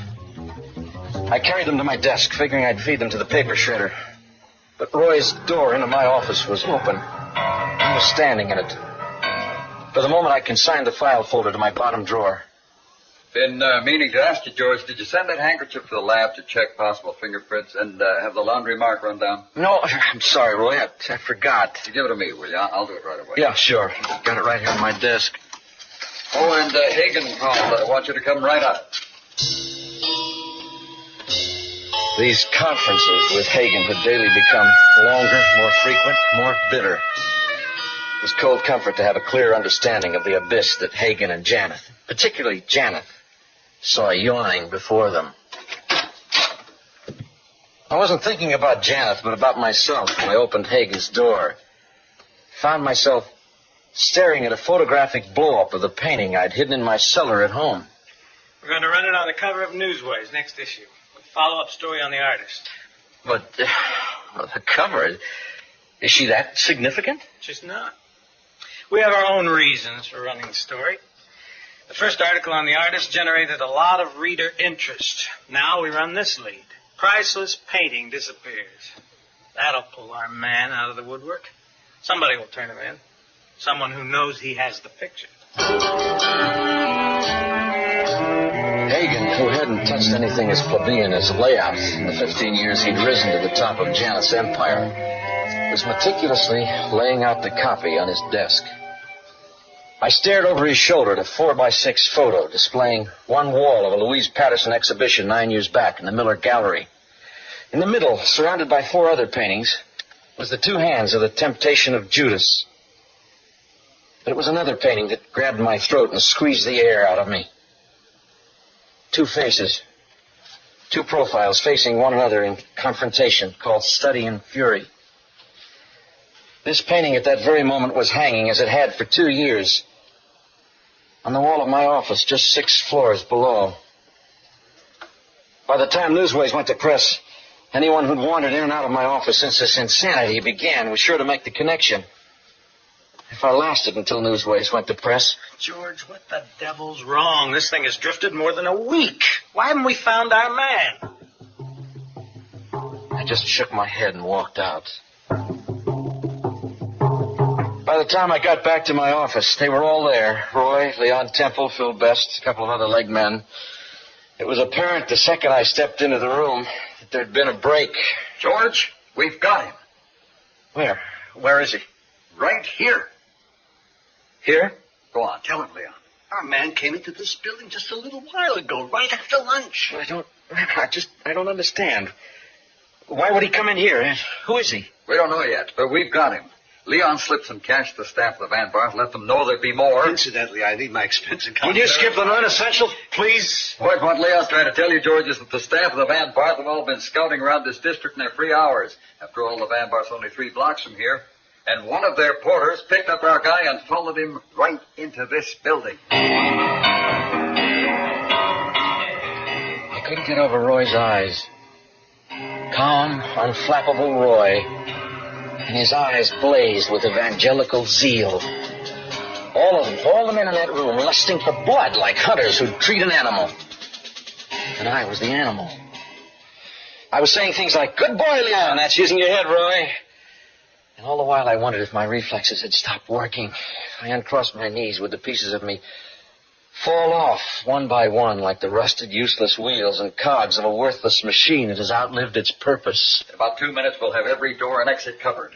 You're certain that he's the man we're looking for? The porter's positive. He saw him crossing the street, followed him a block, almost lost him at the light, but ran and caught up just as our Mr. X entered this building. But unfortunately, he got to the elevator before the Van Barth guy could alert us. I see. In addition to the porter, a night bartender from the Van Barth, waitress from Gill's, and the art dealer have all arrived. Well, nothing to do now but wait, huh? If he doesn't come out during the afternoon, we're sure to pick him up at 5:30 when the building empties. It'll be jammed. We'll have to cover every inch of the main floor. He's in the bag. We can't miss. Agree, George? In the bag. And I'll wait it out right along with him. Stay here till we get him. If necessary, I'll sleep here all night. I'm not going to leave this office till we've got this all sewed up. Roy would know that if a man came into a building and didn't go out, he must logically still be inside. And this inescapable conclusion must eventually be followed by one, and only one, logical course of action. Sooner or later, my staff must go through the building, floor by floor, office by office, looking for the only man in it who never went home. That man would be me.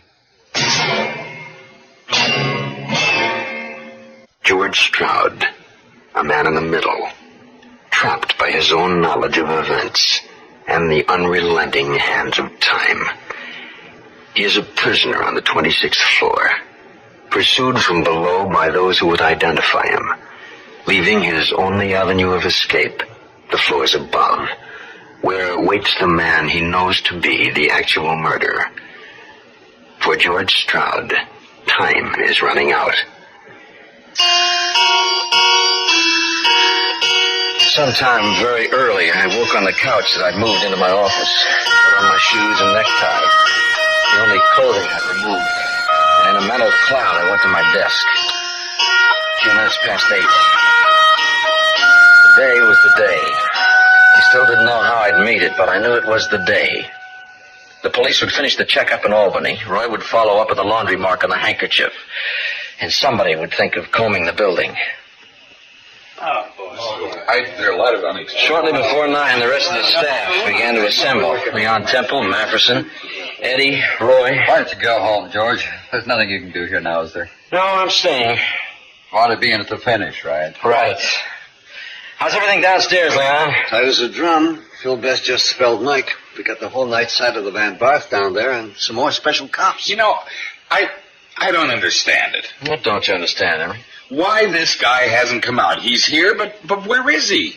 Well, maybe he left before we threw a line around the place. Oh, not a chance. Well, he may have simply walked in one door and out the other.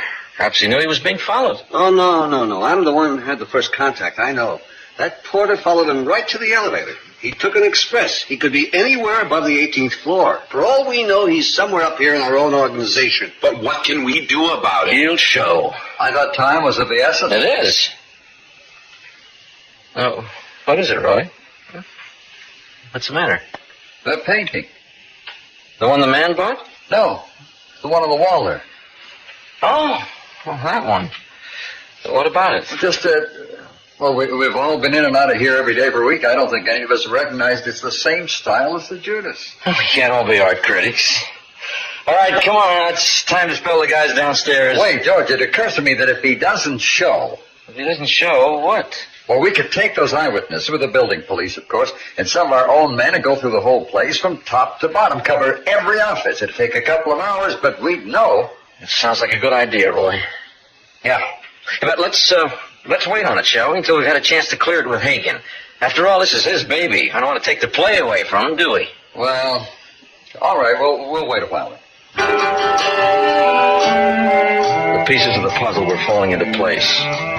All but the one that had my face. I knew that every obstacle I threw in front of my staff only bought me minutes, an hour or two at the most. Everyone was on my back. Don Klosmeyer called 4 times. Louise Patterson was threatening to sue the magazine for libel. Don was trying to talk some sense into her. Haven't you caught your murderer yet? Well, we aren't looking for any murderer, Miss Patterson. I've told you. I know what you've told me. Think I got a memory like a sieve? We've located the man who bought your picture, Miss Patterson. We believe we know where he is, and he'll be found at any moment. And we wish you'd come to the office so you can identify him. Of course, we'll pay you for your time and trouble. We'll give you $100 if you'll help us. So you found your murderer, huh? And, well, I want to impress upon you, we're not looking for a murderer, Miss Patterson. I assure you of that. We want this man in some altogether different connection. Hogwash. I beg your pardon? Look, fool your readers. Don't try to fool Louise Patterson. $100? I don't take time off my work to identify any murderer for less than $2.50. Well, I'm sorry I'm not authorized to go that high. Well, you better get authorized, Sonny, or I don't go to the trouble of combing my hair. The witnesses downstairs were getting restless. Several of my men called up about how long they'd have to wait. I still hadn't called Hagen. I expected Roy to walk in and ask why any second. Instead, it was Don Klosmeyer. He didn't have to tell me who was with him. I could hear her in my outer office through the door. Can you imagine? I bring $100. Look at the money they spend around here for furniture. I've got Patterson outside. What you doing up here, Don? The witnesses are all supposed to be in the lobby, covering the elevators, the stairways, the exits. Oh, she's willing to help identify her man, but she wants a chair with a footstool, an ashtray, a pot of coffee, and $250. $300. George, this is Miss Patterson, the artist. I stood up. My hand had gone to stone, but still I went through the motions, extended it. She didn't see my hand. She saw nothing in the room except her painting, Study in Fury, on my wall. My Study in Fury? Oh, wow. Look how it's placed there on the wall. In perfect light. And that frame's got real taste. Well, I admire all of your paintings, Miss Patterson. Well, it's refreshing to find someone in this cheapskate organization who appreciates the finer... Her eyes turned straight on me. She knew who I was.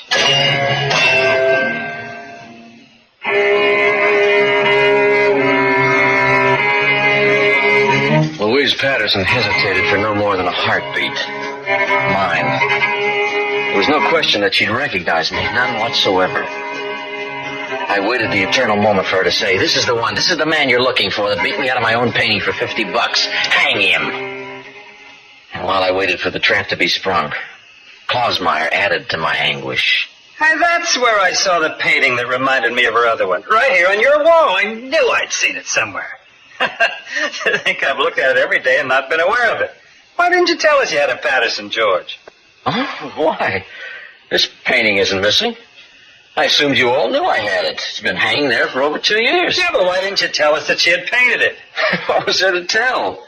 I liked it. I bought it. It's been there ever since. Would you care for a drink, Miss Patterson? Anything. A double anything. Surely. It's very kind of you to help us. I imagine Don explained what we're doing. You're looking for a murderer. No, we're looking for a man. Yes, I know. I know everything.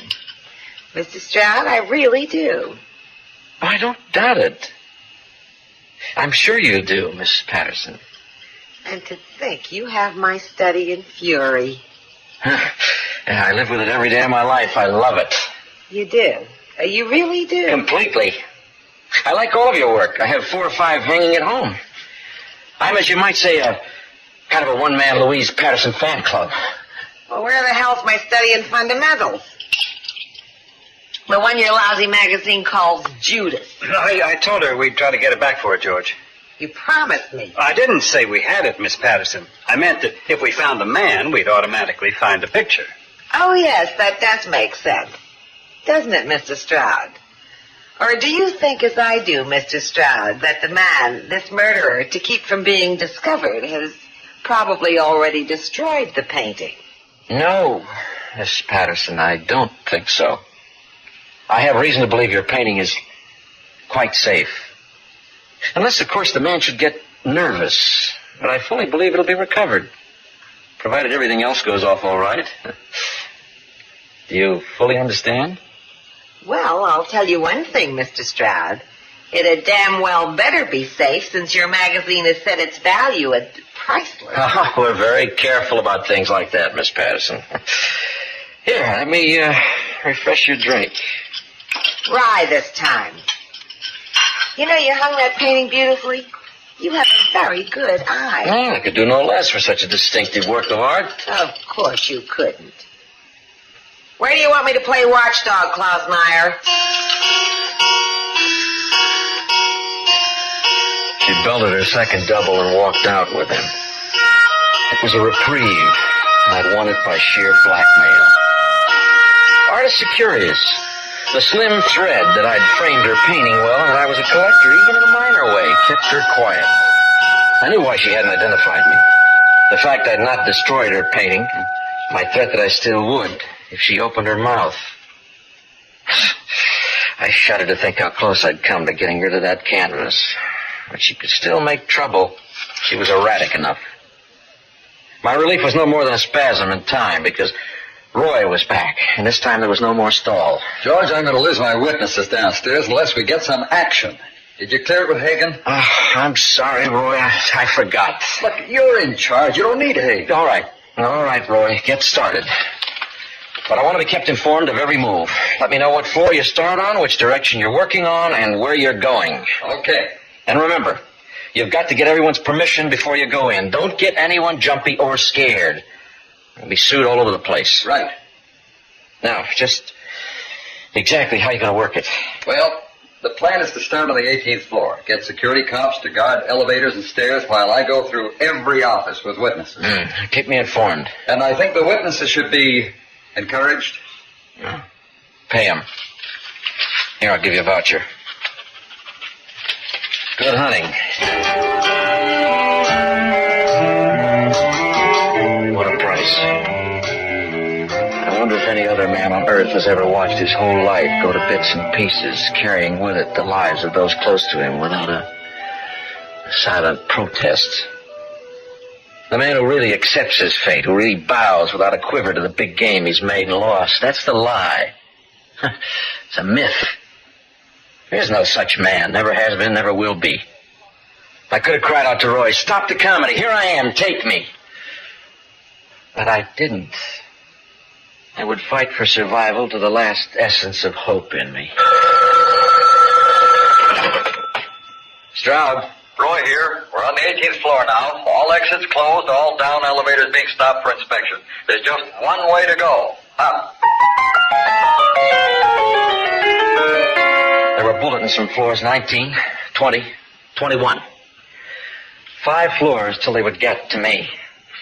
As the distance narrowed, the time shortened. I could only reach out to one person. My wife.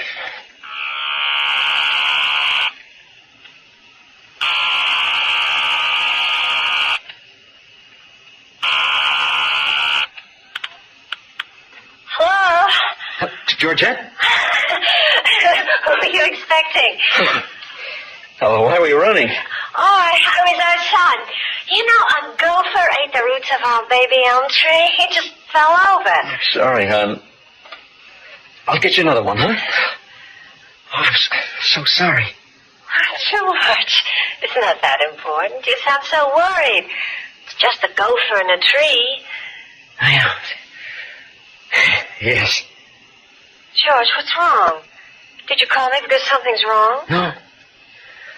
No, sweetheart. No, I wanted to talk for a minute, that's all. Well, let's talk. I love you.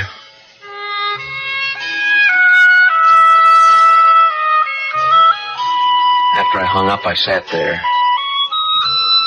Where would I go now? What would I fight with? I had to make one last desperate effort to put it all together. To survive.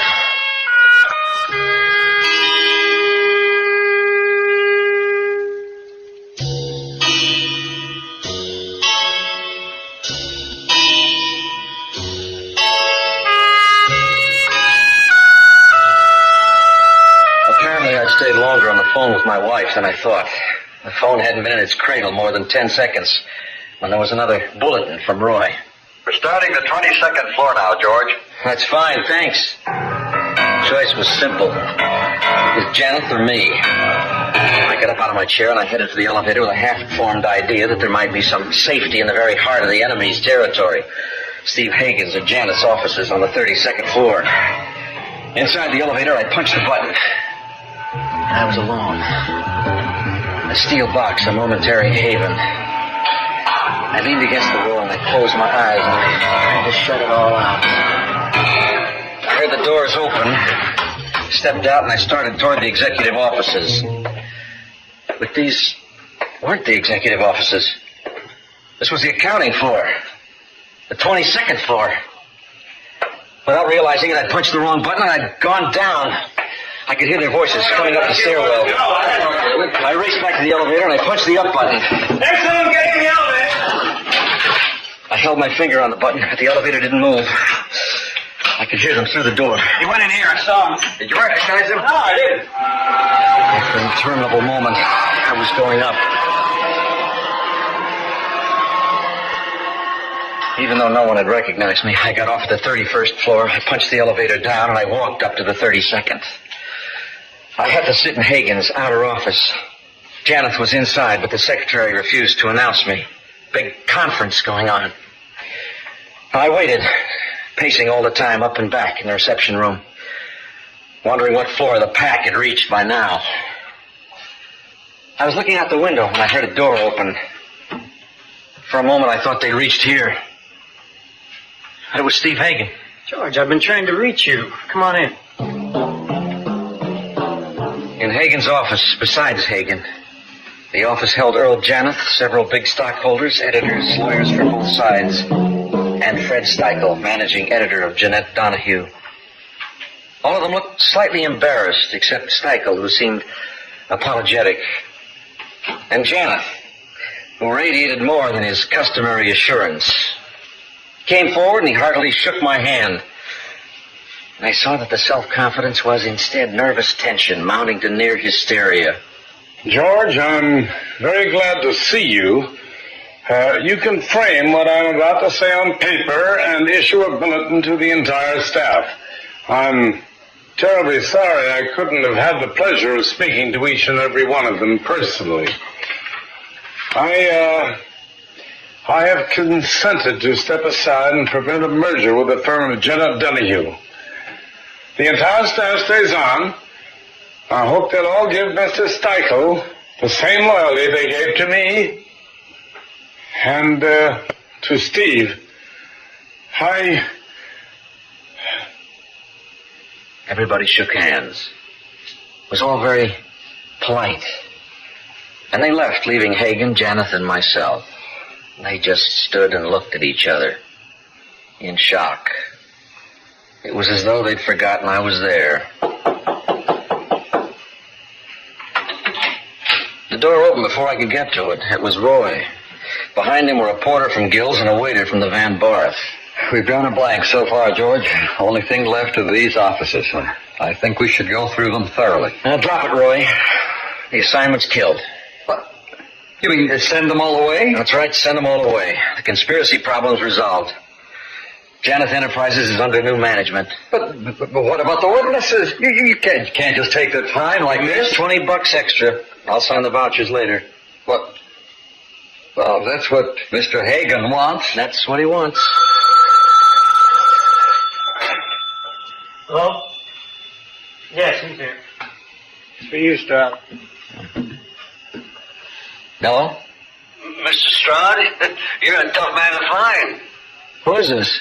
The cabbie on 58th Street, remember? You can send me the other 20. I found your man. My partner picked up the guy you were looking for Saturday night around 10:30. He identified him from the picture you gave me. When are you coming by, huh? I'll be there tomorrow morning. Thanks.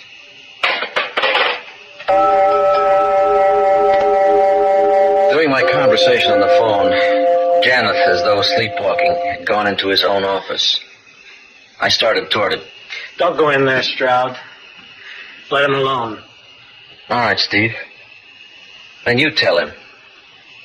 There's a certain cabbie on 58th Street who identified Janeth as the fare he took from there to your address just minutes after Pauline Dulles was murdered. There's no alibi.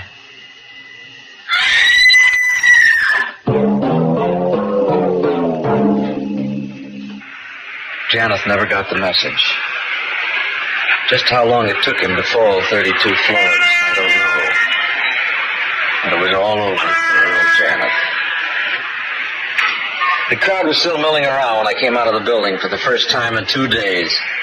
The news flash was already on the radio as I walked into the nearest bar. Belted a couple of drinks. Louise Patterson was in there. Well, I'll buy you a drink after that circus in the street. Then I want my painting back. You mean the Judas? You know what I mean. I mean my study in fundamentals. Where is it? What have you done with it? Nothing. It's home. Why would I have destroyed it? Because it proves you killed Pauline Dulles. I didn't kill her. Then why were we looking for you? To find the painting. Remember, it's priceless. Devil talk. You're worse than that worm Klausmeyer. I want my painting back. That was the deal. No go. No, I bought it. It's mine. I won't give it up. But you only paid $50 for it. No, I learned a lot. That painting gave me an education. I'll never give it up. I'll tell you what I'll do, though. I'll give you the one in my office, the Study in Fury, and one of the others I have at home in trade. 3 others. 2. I'll drink to that. I can't get over it. Your boss jumps from the window because his business collapsed. Everyone has his own reason. I don't understand that. My business comes apart every time I finish a painting. You're luckier than he was. Well, thanks for the drink. Have another? No, thanks. I'm going home. Where every good married man should go. You think they'll ever find who killed that woman? Probably. But it won't matter now.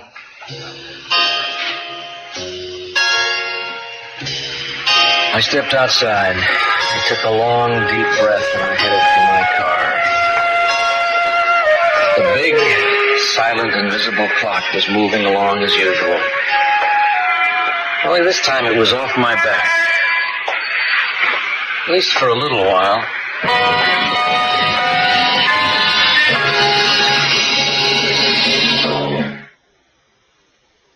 That concludes this week's production of The Zero Hour. Kenneth Fearing's Desperate Witness. Next week we'll begin another exciting dramatization of a tale of mystery and suspense. Rest your eyes and listen here to The Zero Hour.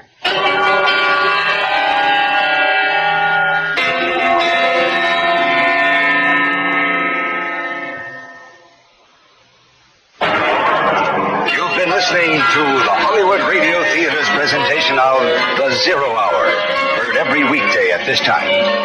Rod Serling is your host.